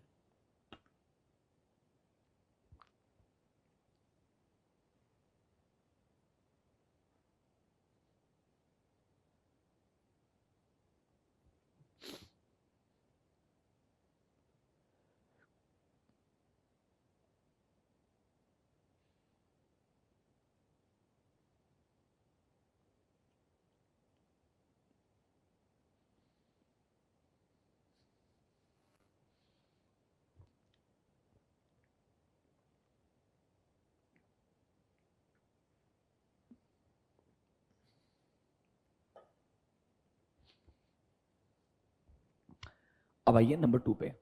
प्रोटेक्ट द रिस्क, ब्रैकेट्स में लिखिए internal controls. Protect the risk brackets में लिखिए internal controls for cyber risks. अब आप पूछिए, क्या एंटिटी के पास में प्रोसेसेस हैं for safeguarding of assets which are subject to cyber security risk? जहां जहां साइबर सिक्योरिटी रिस्क आपको लगता है, क्या वहां पर एसेट्स को सेफगार्ड करने के लिए कंट्रोल है या नहीं, ये पूछिए कंपनी के मैनेजमेंट के साथ में। नंबर 2, फिर आप मॉनिटर कीजिए, क्या कोई अनऑथराइज एक्सेस तो नहीं होता है उनके इलेक्ट्रॉनिक एसेट्स के अंदर? क्या कोई फॉर्मल ट्रेनिंग आपके सारे टीम मेंबर्स को दिया गया है, मेकिंग देम अवेयर कि कैसे साइबर अटैक्स हो सकते हैं? ट्रेनिंग देना, लोगों को ट्रेंड तरीके से रखना, ये सब कुछ कंट्रोल्स का पार्ट होता है। Control doesn't always have to be कि एक लॉक लगा दिया। Control is also, there is a lock but there is someone who is constantly monitoring that if someone is breaching the lock or not. तो लोगों को train करना भी आपके लिए कंट्रोल रहेगा। एंटिटी के पास में अच्छा कंट्रोल होना चाहिए फॉर डेटा सिक्योरिटी। उन्होंने हर तरीके से साइबर सिक्योरिटी के लिए जो जो कंट्रोल लगा सकते हैं वो लगा के रखना चाहिए। So point number 2 is, do they have proper controls in place to prevent a company from cyber attack? That is your point number 2। Number 1, क्या आप साइबर सिक्योरिटी रिस्क को कंसीडर भी करते हो? क्या उसमें क्या क्या इंपैक्ट आ सकता है आपको पता है क्या? फिर आपने अच्छे कंट्रोल लगाए हैं या नहीं लगाए हैं? That is number 2। अब लेट्स से कंट्रोल लगाए होंगे, फिर भी इवेंट्स तो हो ही सकते हैं जो प्रॉब्लमैटिक होंगे, उनको आपको डिटेक्ट करना पड़ेगा। Number 3, detecting the risk. Entity should have controls and procedures that will enable it to identify cyber security risk. ये जो कंट्रोल्स है ना, ऊपर लिखिए डिटेक्टिव कंट्रोल्स। इस बार आपको डिटेक्टिव कंट्रोल्स चाहिए जिससे आप आइडेंटिफाई कर पाओ क्या कोई cyber security risk and incident हुआ है जिसका इंपैक्ट मेरे बिजनेस पे आ रहा है या आ सकता है। मतलब वो इवेंट्स को आप डिटेक्ट करना चाहेंगे जो आपके बिजनेस को नेगेटिवली इंपैक्ट कर सकता है। देखिए, if management is implemented antivirus in the system, ताकि कोई अनोमलीज याद है क्या? थोड़ा सा सैंपलिंग के अंदर, anomaly is a mistake that does not represent other mistakes. So basically a unusual mistake. Do you get my point? तो सर, क्या आपने एंटीवायरस लगा के रखा है to secure it from anomalies? Anomalies मतलब अनयूजुअल लोग कंप्लीटली, या फायरवॉल आपने लगा के रखा होगा, उसके लॉग्स मतलब रिकॉर्ड्स जो बताए जाते हैं कि फायरवॉल ऐसे रिकॉर्ड्स मेंटेन कर रहा है। There are so many unauthorised users जो फायरवॉल ने कैप्चर किए क्योंकि वो लोग आपके सिस्टम में एंटर करने का ट्राई कर रहे थे। अगर आप ये रिव्यू करोगे तभी तो पता चलेगा ना कि कोई फायरवॉल को ब्रीच करने का ट्राई कर रहा है क्या, कोई हमारे जो कंट्रोल्स है उनको बाईपास करने का ट्राई कर रहा है क्या। ये आपके डिटेक्टिव कंट्रोल्स होते हैं जिससे आपको पता आपको पता चलेगा, is there a cyber attack, is there a event which should be considered as a cyber attack. ये ढूंढने के लिए ऐसे डिटेक्टिव कंट्रोल लगाने पड़ेंगे। देखिए, a monitoring process should be established to review how many such events have been denied by firewall. Monthly basis पे कितनी बार फायरवॉल अनऑथराइज्ड यूजर को रोकता है, वो रिप्रेजेंट करता है कितना रिस्क है। Just imagine, in 1 month you have 1 lakh such unauthorized access का attempts. Firewall is strong, वो 1 लाख attempt को रोक पाया है। What if one fine day this number goes higher up and firewall is not strong enough? तो can I say, एक भी unauthorized user अगर आपके सिस्टम को एक्सेस कर पाएगा तो आपके सिस्टम का कॉम्प्रोमाइज होना बहुत सिचुएशन नॉर्मल हो जाएगा। इसीलिए आपको थोड़ा केयरफुल रहना चाहिए। नंबर 1, आइडेंटिफाई द रिस्क, फिर उसके लिए बढ़िया कंट्रोल लगाइए, फिर वो कंट्रोल लगाइए जो ऐसे साइबर अटैक के इवेंट्स को डिटेक्ट कर सकता है। That is called as detecting the risk. समझा क्या? अब ऑब्वियसली रिस्क मिला है तो रेस्पॉन्ड भी करना पड़ेगा। आइए रेस्पॉन्स। अगर कोई मटीरियल मतलब सिग्निफिकेंट साइबर सिक्योरिटी ब्रीच हुआ है या डेटा ब्रीच हुआ है जो मैनेजमेंट ने ढूंढा है, तो हमको समझना चाहिए what is the nature of incident, कैसे ये इंसिडेंट हुआ है, क्या डेटा ब्रीच हमको मिला है कि नहीं मिला है। We should have a proper response planning. हमें पता होना चाहिए अगर ऐसे इवेंट को हम कैप्चर करते हैं तो हम कैसे रेस्पॉन्ड करेंगे। Obviously the one who is trying to attack, उसके डिटेल्स अगर आप मिलते हैं तो आप कैसे रेस्पॉन्ड करेंगे, फ्यूचर में ये ना हो कैसे इंश्योर करेंगे। तो आपका plan of action is your point number 4। कैसे आप रेस्पॉन्ड करेंगे अगर आपको ऐसा इवेंट मिलता है। देखो कि sir, how will you capture the details of the incident and how will you communicate this to your TCWG? कैसे उसके इम्पैक्ट को एनालाइज करेंगे, कितना सीवियर है वो अटैक वो समझेंगे। क्या सर हमको डरना चाहिए अगर ऐसा कोई अटैक हुआ, पर्सनल डेटा का लॉस हो गया, people can file a case against us, या आरबीआई रेगुलेटरी बॉडी हमारे लिए इन्वेस्टिगेशन करवा सकता है। मतलब ऐसा अगर इवेंट हुआ तो उसके बाद में कोई ना कोई नेगेटिव इंपैक्ट तो मेरे बिजनेस पे आएगा ना, वो कितना आ सकता है उससे मैं कैसे डील करूंगा। I should have a backup plan in place, that is called as responding to the risk.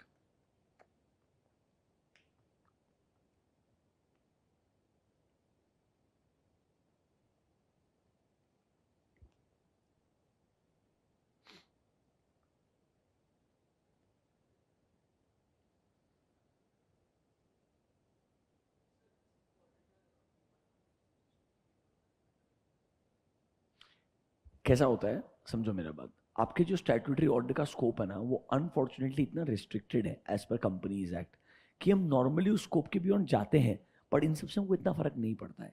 ये इंसिडेंट्स इंपॉर्टेंट है, अगर इसकी वजह से बहुत सिग्निफिकेंट फाइनेंशियल लॉसेस वगैरह हो जाए, कंपनीज को एक्सेप्ट कर ले, ईओएम में आ सकता है, कैम में आ सकता है, मना नहीं कर रहे हैं, बट आइडियली इसके अराउंड तुमने काम करना चाहिए। It is not required, this is more like a IT audit which is taken care by internal audit department, जो आपका इन हाउस रहता है, that is mostly their job, mainly उनका काम होता है पूरा का पूरा।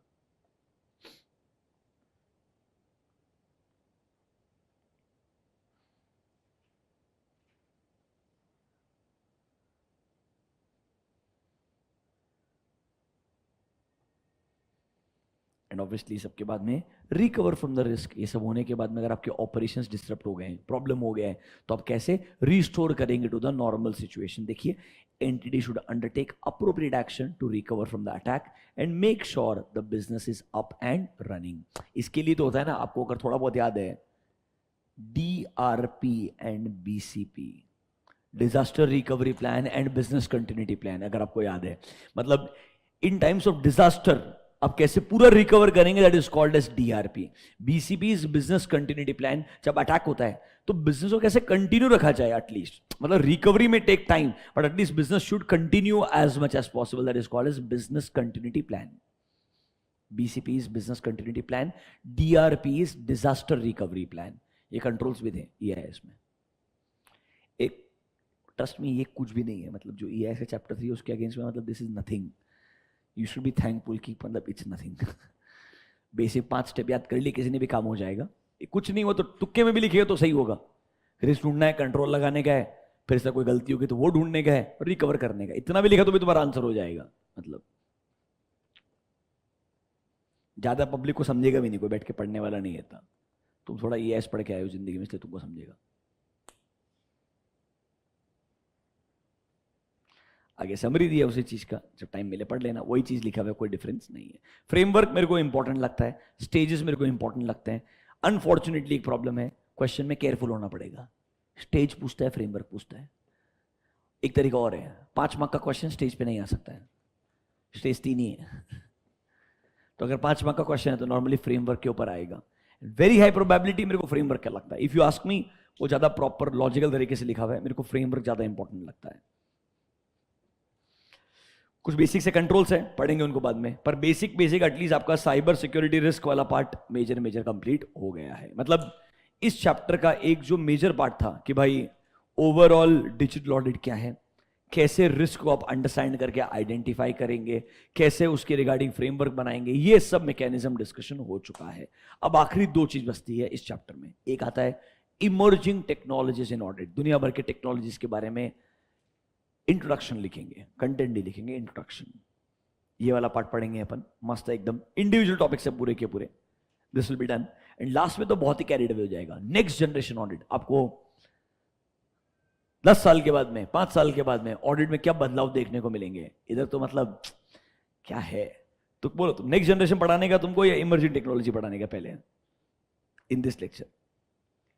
मेरे हिसाब से नेक्स्ट जनरेशन पढ़ते हैं, बहुत खतरनाक है, कुछ दिमाग लगाना ही नहीं उधर, उसको उड़ाने का मस्त, एक भी चीज काम की नहीं है उधर पूछने लायक, लिटरली। मतलब इट इज सो फ्यूचरिस्टिक कि मतलब जाने दो। 12.30, हाँ इधर देखो, अभी देखो तो सही, विजन तो खतरनाक है। चलो नेक्स्ट जनरेशन ऑडिट क्या बोलता है, बोलता है कि जो स्टैट्यूटरी ऑडिट के बारे में आप जो सोच रहे हो ना, कैसे थॉट प्रोसेस पूरा बदल जाएगा। सोचिए, आज तक हम सैंपलिंग के बारे में सोचते थे, फ्यूचर में आप टेक्नोलॉजी की वजह से बोलेंगे sampling is not useful, we will do full population analysis, क्योंकि हमारे पास टूल्स है ना, चेकिंग तो करना ही नहीं है हमने, हमने तो डायरेक्टली एनालिसिस ही करने का है, तो छोटा पॉपुलेशन क्यों करने का, पूरा पूरा पॉपुलेशन चेक करेंगे, वाई टू अप्लाई सैम्पलिंग। फिर देखो क्या बोलते हैं, मल्टीपल डेटा सेट्स। ऐसे अभी हम क्या करते हैं, डेटा को डिवाइड करते हैं समझने के लिए। ये बोलता है तुम्हारे अंदर कैपेबिलिटी नहीं है पर सिस्टम में तो कैपेबिलिटी है। अभी तक तुम क्या करते हो, रेवेन्यू को अलग अलग सेगमेंट्स में डिवाइड करते हो, फिर उसको इंडिविजुअली एनालाइज करते हो। ये बोलता है तुम ऐसे मत करो, टोटल रेवेन्यू को ड्रैग एंड ड्रॉप करो टैब्लो के अंदर, टैब्लो को बोलो सेगमेंट में डिवाइड कर, उसको बोल ईयर ऑन ईयर कंपैरिजन करके दे, तो तेरा एक सिंगल डेटा सेट मस्त एनालिसिस करके देगा, तेरे को उसको टुकड़ों में डिवाइड करने की जरूरत ही नहीं है। बेसिकली जो तुम अभी हम क्या करते हैं, प्लीज अंडरस्टैंड, अज्यूम कर लो आपको टेक्नोलॉजी नहीं आता है, आपको सिर्फ एक्सेल आता है, तो आप क्या करते हो, टोटल पॉपुलेशन को लॉजिकल पार्ट्स में डिवाइड करते हो, फिर इंडिविजुअल पार्ट को एनालाइज करते हो, बराबर है कि नहीं, क्योंकि एक ह्यूमन बीइंग का जो दिमाग है वो एक लिमिटेड पार्ट तक चीजों को अच्छे से एनालाइज कर पाएगा। 1000 लाइन आइटम है, एक बार में समझ में नहीं आएगा, बट 1000 लाइन आइटम को मैं 4 टुकड़ों में डिवाइड कर दूं तो इंडिविजुअली एक एक टुकड़े को बेहतर एनालाइज कर पाऊंगा मैं। ये ह्यूमन नेचर है। ये चीज हमने मशीन लर्निंग के फॉर्म में, एआई के फॉर्म में टूल्स में डाल दिया है। आपको टूल के अंदर सारा डेटा ड्रैग एंड ड्रॉप करना है। जैसे हम पिवट टेबल बनाते हैं, एक सिंपल से एग्जाम्पल, पिवट टेबल का यूज क्या होता है, पूरा अनस्ट्रक्चर्ड डेटा को स्ट्रक्चर बना के सिंपल समरी बना देते हैं, बराबर है कि नहीं है। ये just imagine that is 1% of my AI tools. My AI tools can obviously do that summary individually, her line item का और डिटेल्ड सम। जैसे पिवट टेबल पे फिर एक लाइन आइटम होता है, उसको डबल क्लिक करते हैं तो उसका डेटा एक साथ दिखता है कि नहीं दिखता है, इसके लिए मुझे मैन्युअली क्लिक करना पड़ रहा है अभी, बराबर है कि नहीं है।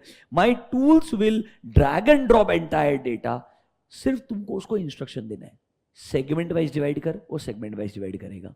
उसको बोलने का डेट वाइज डिवाइड कर, डेट वाइज डिवाइड करेगा। कस्टमर वाइज डिवाइड कर, कस्टमर वाइज डिवाइड करेगा। लोकेशन वाइज डिवाइड कर, लोकेशन वाइज डिवाइड करेगा। मतलब तेरे को जैसा चाहिए वैसा कंटेंट का बाइफर्केशन मिलेगा।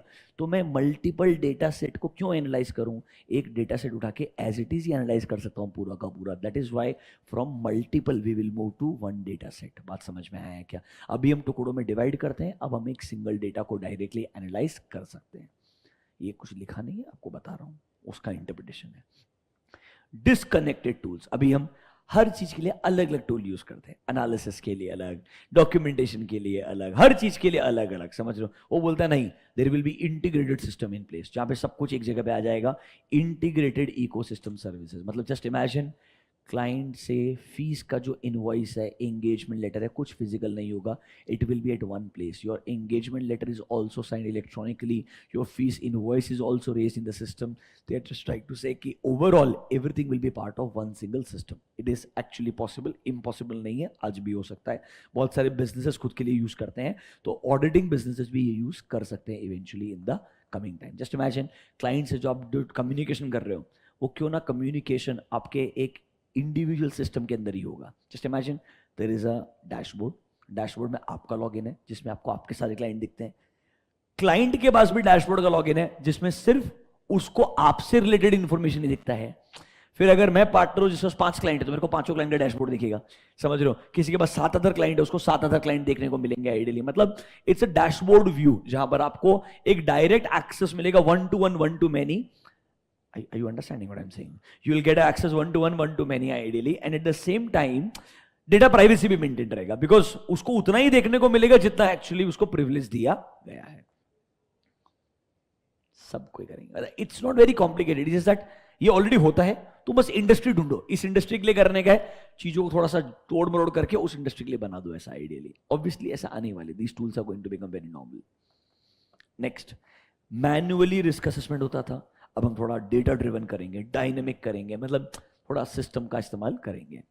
सेपरेटेड कम्युनिकेशन, मतलब अलग अलग कम्युनिकेशन। अब एम्बेडेड मतलब इंटीग्रेटेड, एम्बेडेड का मतलब होता है इंटीग्रेटेड। हम सिस्टम के अंदर ही लोगों से कम्युनिकेट करेंगे आइडियली। मतलब फॉर एग्जांपल परचेज मैनेजर है, तो परचेज मैनेजर को डायरेक्टली मैं वो फाइल शेयर करके रखूंगा, भाई मैं इस पे काम कर रहा हूं, इससे रिलेटेड मेरे को ये क्वेरीज है, तू इधर ही आंसर लिख के दे, why do I need to call you, मैं तेरे को लिंक भेज रहा हूं, इधर का इधर आंसर लिख के दे, देखा था बात डायरेक्टली एक ही जगह पे। It's like integrated, at one place everything is there. Just imagine no, अभी मेरा चैट बॉक्स अलग जगह पे है, वीडियो किधर और दिखता है, नोट्स किधर और दिखता है, ऐसे के बजाय क्यों ना at one single place my chat, notes and video everything should be integrated, that's embedded. Next, repetitive task, आपको यहाँ पे मैकेनिकल काम रिपीट करना पड़ता है, आर्टिकल की जिंदगी खराब है, ऐसा नहीं होगा। आप हाई वैल्यू काम करेंगे, यहां पे ग्रोथ का अच्छा स्कोप है, यहाँ पे बहुत मैनुअल काम है, इधर ऑटोमेशन होगा।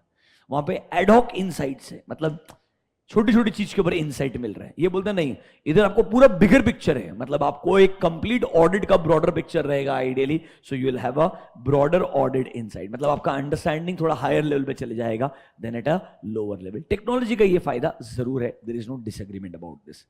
एनीवेज टाइम पास हो गया, नीचे आ जाओ। अब एग्जांपल दे रहा है, we live in a new era of fast technological progress. यहां पे आपको फॉलोइंग चेंजेस देखने को मिलेंगे। सबसे बढ़िया मेरे को लगा ड्रोन।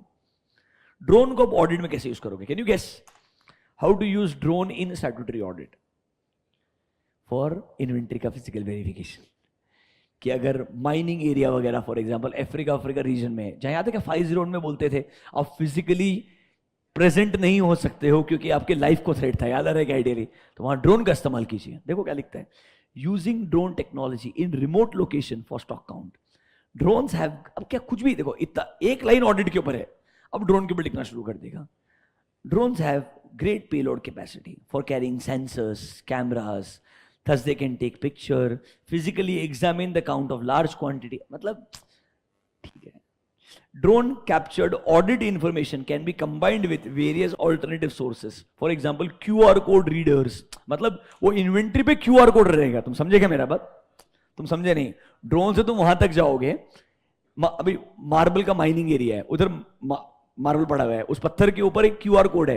ड्रोन जाकर के उस क्यूआर कोड को एक्सेस करने का ट्राई करेगा, जिससे आपके सामने इंफॉर्मेशन आएगा कि जो मैं देख रहा हूं ये वो पत्थर है, इसका इतना, थोड़ा ज्यादा हो गया, let's come back. But yes, ये आपको अगले 10 साल के बियॉन्ड की चीजें सोचने के लिए बोल रहा है। This is called as next generation audit. You can use drone, hand held bar scanners, manual counting to optimise. ये मैनुअल काउंटिंग बहुत बुरा है ना, ड्रोन को लेकर के गए फिर बैठ के काउंट कर रहे हैं स्क्रीन पे 1 2 3 4। तुम समझा क्या मेरा बात?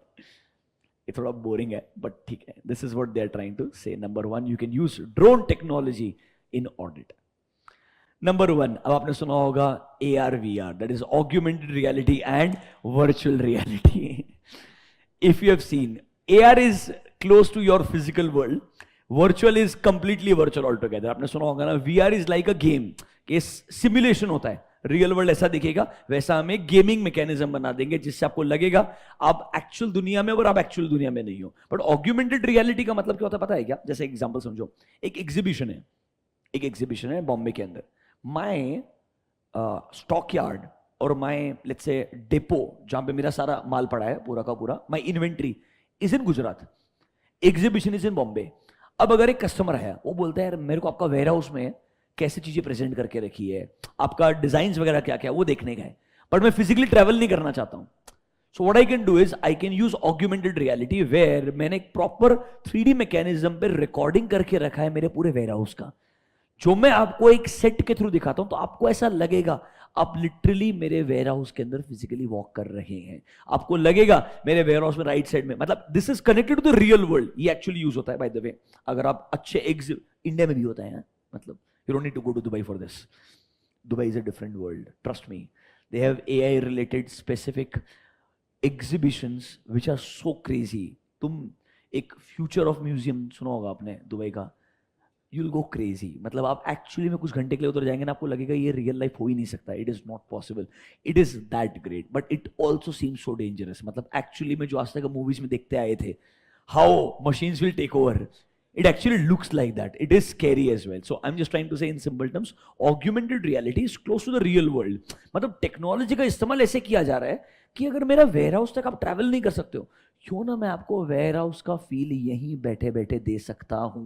I have a beautifully recording in such a 3D manner that अगर मैं आपको एक वेरिएबल देता हूं, आपको फीलिंग आएगा कि आप एक्चुअली में वहीं पर है। आपको ये लगेगा ही नहीं that you are, it's like you are not able to go and watch the final match today, but you should be able to experience how the stadium feels like at your house. That's called as augmented reality. देखिए, the technology allows users to view, mark the word, real world environment. यहां पर virtual world नहीं है, actually में जो feeling आता है उसी को ही as it is you can से टेक्नोलॉजी के थ्रू इंटीग्रेट करके आपको एक्सपीरियंस देने का ट्राई किया जा रहा है विद ऑग्यूमेंटेड का मतलब होता है वैल्यू एडिशन, मतलब वो same experience with more value addition. Just imagine you are not there in the stadium but you can feel the stadium sitting inside your house and also have your own Maggie अपने convenience के साथ में.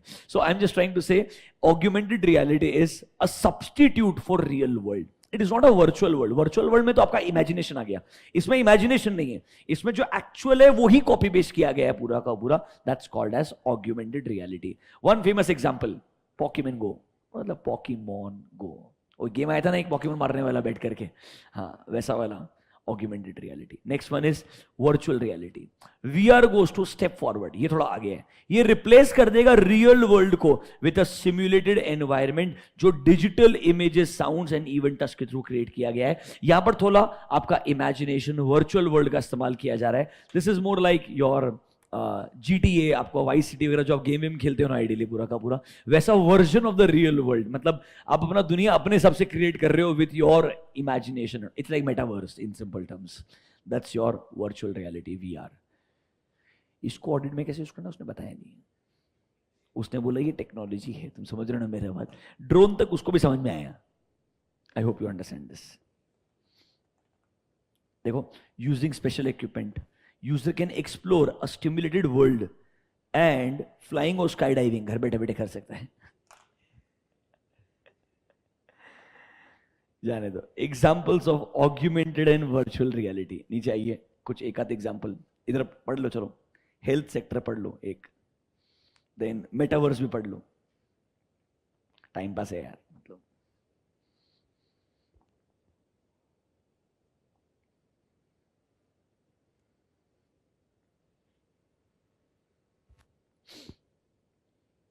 By the way एक interesting product है, Ray-Ban and Facebook, they came together and created a sunglasses. It's called Ray-Ban Meta. उन्होंने sunglasses बनाया. आप sunglasses पहने normal Ray-Ban जैसा लगेगा. In the side there is a camera on both the sides. So basically when you say Meta take a picture, मतलब you don't have to use any device. It's your sunglasses that can take a picture. It's your sunglasses that can take a video. It's there. ये already officially आ चुका है. It was launched a year back in the middle of the COVID. 1-1.5 साल पहले launch किया था. अब officially उन्होंने physically बेचना शुरू कर दिया है. It is Ray-Ban powered by Meta. Basically चश्मा Ray-Ban ने बनाया है, बट जो टेक्नोलॉजी वाला काम है that is brought to us by Facebook, that is Meta. मतलब हाँ है क्या क्या है? Reviews are not good. Okay, it looks fancy, but at least the way it is presented looks nice. But at least look, think about this. It's a new start. Do you know ऐसा क्यों हुआ? Originally जब Google glass बनाया था, जब सबसे पहले Google ने बनाया था, it was called Google glasses. उन्होंने जब बनाया ना, जैसे नॉर्मल तुम्हारा चश्मा है, अब तुम सबने चश्मा पहना, बराबर है कि नहीं? नोटिस करो, चश्मे के अंदर ही बेसिकली उन्होंने सेंसर्स डाले थे कि where your eyes will act and they will, मतलब आपको कुछ बोलने की जरूरत भी नहीं है. Your eyes are able to, you can say, use your glasses as like a browser. But इसका क्या है, it is very close to my eyesight. That is why people started feeling lot of headaches, उनको stress होना शुरू हुआ. तो इन्होंने थोड़ा स्मार्ट बनाया. वो कैमरा को सामने नहीं लाया, समझ रहे हो, नॉर्मल सनग्लासेस रख दिए. कैमरा का जो कॉर्नर है, सॉरी जो चश्मे का जो कॉर्नर है, वहां पर उन्होंने कैमरा को इंस्टॉल किया है in a very, it looks like very designed, beautifully designed. इसलिए Ray-Ban को लेके आए जिसको चश्मा बनाना आता है. टेक्नोलॉजी के लिए फेसबुक है साथ में, ताकि एक अच्छा मिक्सचर हो जाए. Ideally beautiful product. मतलब I would want to use it once next time when I go there and I would want to see how it works. Ideally may not be great, but ठीक है. So I am just trying to say हम जा रहे हैं उस दुनिया में. Now this can be interesting when you go for stock audit. This can be interesting like आपको अगर याद नहीं है पर आप रिकॉर्डिंग करते जा रहे हो, पर ऑब्वियसली रिमेंबर आपको परमिशन लेना पड़ता है क्लाइंट का. Don't forget this. I hope you understanding. तो छोटी मोटी चीजें हैं, जाने दीजिए. पढ़िए मेटावर्स क्या बोलते हैं. सो health sector, augmented reality, virtual reality can provide surgeon with additional information when operating a patient, such as heartbeat, blood pressure monitoring, virtual x-rays. Vision Pro is a essential and augmented reality headset जो seamlessly blend करता है real and digital worlds को. You can switch between both the worlds using a dial. ठीक है, मतलब these are devices by which you can get to access both the worlds. Next, metaverse. You all know what is a metaverse. We are creating a new parallel virtual world where we believe it will be a new world altogether. उधर तुम अपना real estate खरीदोगे, metaverse का अपना stock exchange रहेगा, metaverse के अपने खुद के वेबसाइट्स रहेंगे जहां पर आप जस्ट इमेजिन मेटावर्स में जाके आप न्यूयॉर्क के अंदर ऑफिस और घर चला रहे हो. मतलब just imagine people are going so much in virtual that they will go completely out of physical world all together. Although metaverse का बहुत क्रिटिसिज्म भी हुआ है इस वजह से, बट ठीक है, it's a fancy world to talk about ideally. So that's metaverse. It is emerging 3D digital space that uses virtual reality, augmented reality, and other advanced IT to allow people to have a life-like personal and business experience online. Basically, आप सब कुछ इस्तेमाल कर रहे हैं ताकि एक नया आपको देखने को मिले दुनिया. Some considerations for future. Beyond cryptocurrencies, coins, exchanges, players in metaverse, you need to also build digital monetary system and apply economic principles. कुछ भी ज्ञान दे रहा है फालतू का यार. वो बोलता है आरबीआई भी बनाना पड़ेगा ना आपको, वहाँ पे सेंट्रल बैंकर भी मेटावर्स का बनाना पड़ेगा अलग से, वो वहाँ के पॉलिसीज बनाएगा. अभी ठीक है, I would say please ignore this, little useless. Next, case scenarios to illustrate potential application of metaverse in the financial domain. मतलब कैसे मेटावर्स आज के जो दुनिया के अंदर अलग अलग इंडस्ट्रीज में अप्लाई हो सकता है. Number 1, virtual banking and transaction. Users can create virtual bank accounts, access personalized financial dashboards, and perform transaction using virtual currencies. इधर हम जो existing crypto currency उसको accept नहीं कर पा रहे हैं, इधर हम जो हमारी INR है उसको दुनिया को बोलते हैं प्लीज एक्सेप्ट कर लो, सिर्फ USD एक्सेप्ट मत करो. You're understanding that? इनका अलग दुनिया चल रहा है, ये बोल रहा है virtual currency. Customers can seamlessly transfer. अरे वो जो नॉर्मली अभी होता है ना, इस वर्चुअल. तो बैंक जो इधर होता है वैसा उधर होगा, उधर भी अकाउंट खुलेगा, उधर भी पैसा ट्रांसफर होगा, उधर भी तुमको डैशबोर्ड दिखेगा तेरे पास कितना पैसा है. दैट इज कॉल्ड एज, हाँ, मोनोपोली खेल रहे हो तुम उधर in the virtual world. Virtual banking and transaction. दूसरा वाला डिजिटल है, जैसे एसेट मैनेजमेंट होते हैं यहाँ पे, वैसे वर्चुअल वर्ल्ड में भी एसेट मैनेजमेंट होंगे, क्योंकि आपके मेटावर्स में इतने एसेट्स हो जाएंगे, उनको मैनेज करने के लिए आपको लोग लगेंगे ना. बहुत भाई याद है. मतलब बेसिकली आपके वर्चुअल वर्ल्ड में इतने एसेट्स हो गए that you need asset management company in metaverse. The worst will be the actual asset management companies having their entities in the metaverse. That will be the worst. Matlab, there is LIC in metaverse also. It is not asset management, just another example reference के लिए. ठीक है, please पढ़ लीजिए एक बार देख लीजिए. At least heading तो पता होना चाहिए कि वैसे तो कोई सी भी इंडस्ट्री आ सकती है मेटावर्स में. रियल एस्टेट डाल दो, बैंकिंग डाल दो, डिजिटल एसेट मैनेजमेंट. सबसे इंटरेस्टिंग एजुकेशन. आपको लगेगा आप वैसे तो क्लास में बैठ नहीं रहे हो, कम से कम मेटावर्स में जाके तो क्लास में बैठो. A financial learning academy aims to enhance financial literacy using metaverse. They create virtual classroom environment where participants can attend interactive financial education sessions. फिर सर मीटिंग कॉन्फ्रेंसेस भी वर्चुअल कर दो, डेटा विजुअलाइजेशन एनालिटिक्स भी virtual कर दो. ठीक है, मतलब आई वुड से हेडिंग्स पता होने चाहिए कौन कौन से इंडस्ट्रीज को आप मेटावर्स के अंदर लेके जा सकते हो. मेरे हिसाब से कोई भी इंडस्ट्री आ सकती है. इन्होंने थोड़ा आपके सिलेबस को देखते हुए फाइनेंस, एसेट मैनेजमेंट इनको लिख दिया है. रीड कर लीजिए प्लीज एक बार.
ऐसे भी लिखता कैसे यार, ये सब सोचना चाहिए ना. सिलेबस में कौन डालता है ये सब?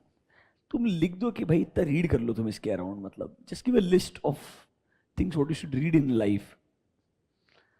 सिलेबस में इंक्लूड कर देते हैं यार.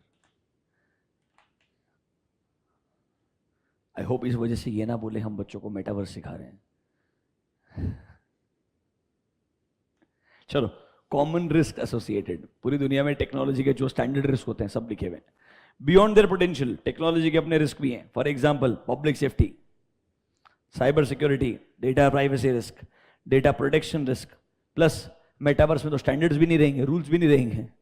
Lack of standards and technical challenges, since they often track movements and data, massive amount of data is generated about the whereabouts of users. Basically आपका प्राइवेसी लाइफ से खत्म हो जाएगा। People will know exactly where you are, what are your eating habits, what are your daily habits, what kind of products you buy, what exact locations you go to. मतलब it's becoming dangerous. I will share a simple example with you, मतलब general example. ना, आपको suddenly weird लगता है, आपका flight book किया है, आपको ईमेल आता है कि आपका फ्लाइट इस दिन है, बराबर है कि नहीं है।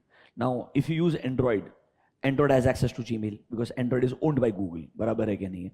तो आपके फोन के अंदर जितने भी जीमेल या गूगल के एप्स हो गए वो सीमलेसली इंटीग्रेटेड हैं। आपका फ्लाइट है रात को 11 बजे, आपको ऑब्वियसली फ्लाइट वाला जो एयरलाइन है वो ईमेल करता है 2 घंटे पहले पहुंचिएगा to avoid a hassle free travel. ऐसा फालतू का मैसेज डालते हैं, 2 घंटे पहले आना चाहिए, 3 घंटे पहले आना चाहिए, क्योंकि एयरपोर्ट बहुत क्राउडेड होते हैं आजकल।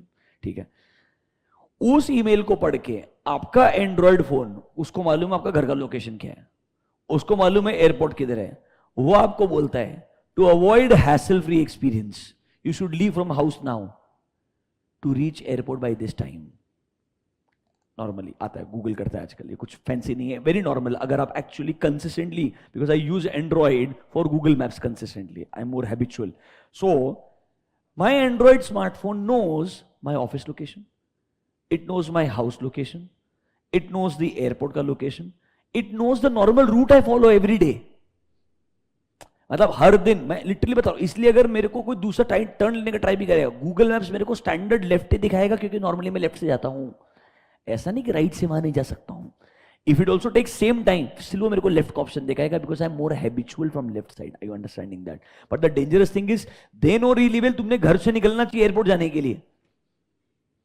Are you understanding that? It is dangerous. मतलब ऐसा कुछ होगा नहीं, but I am just trying to say you don't want to be so much dependent on technology.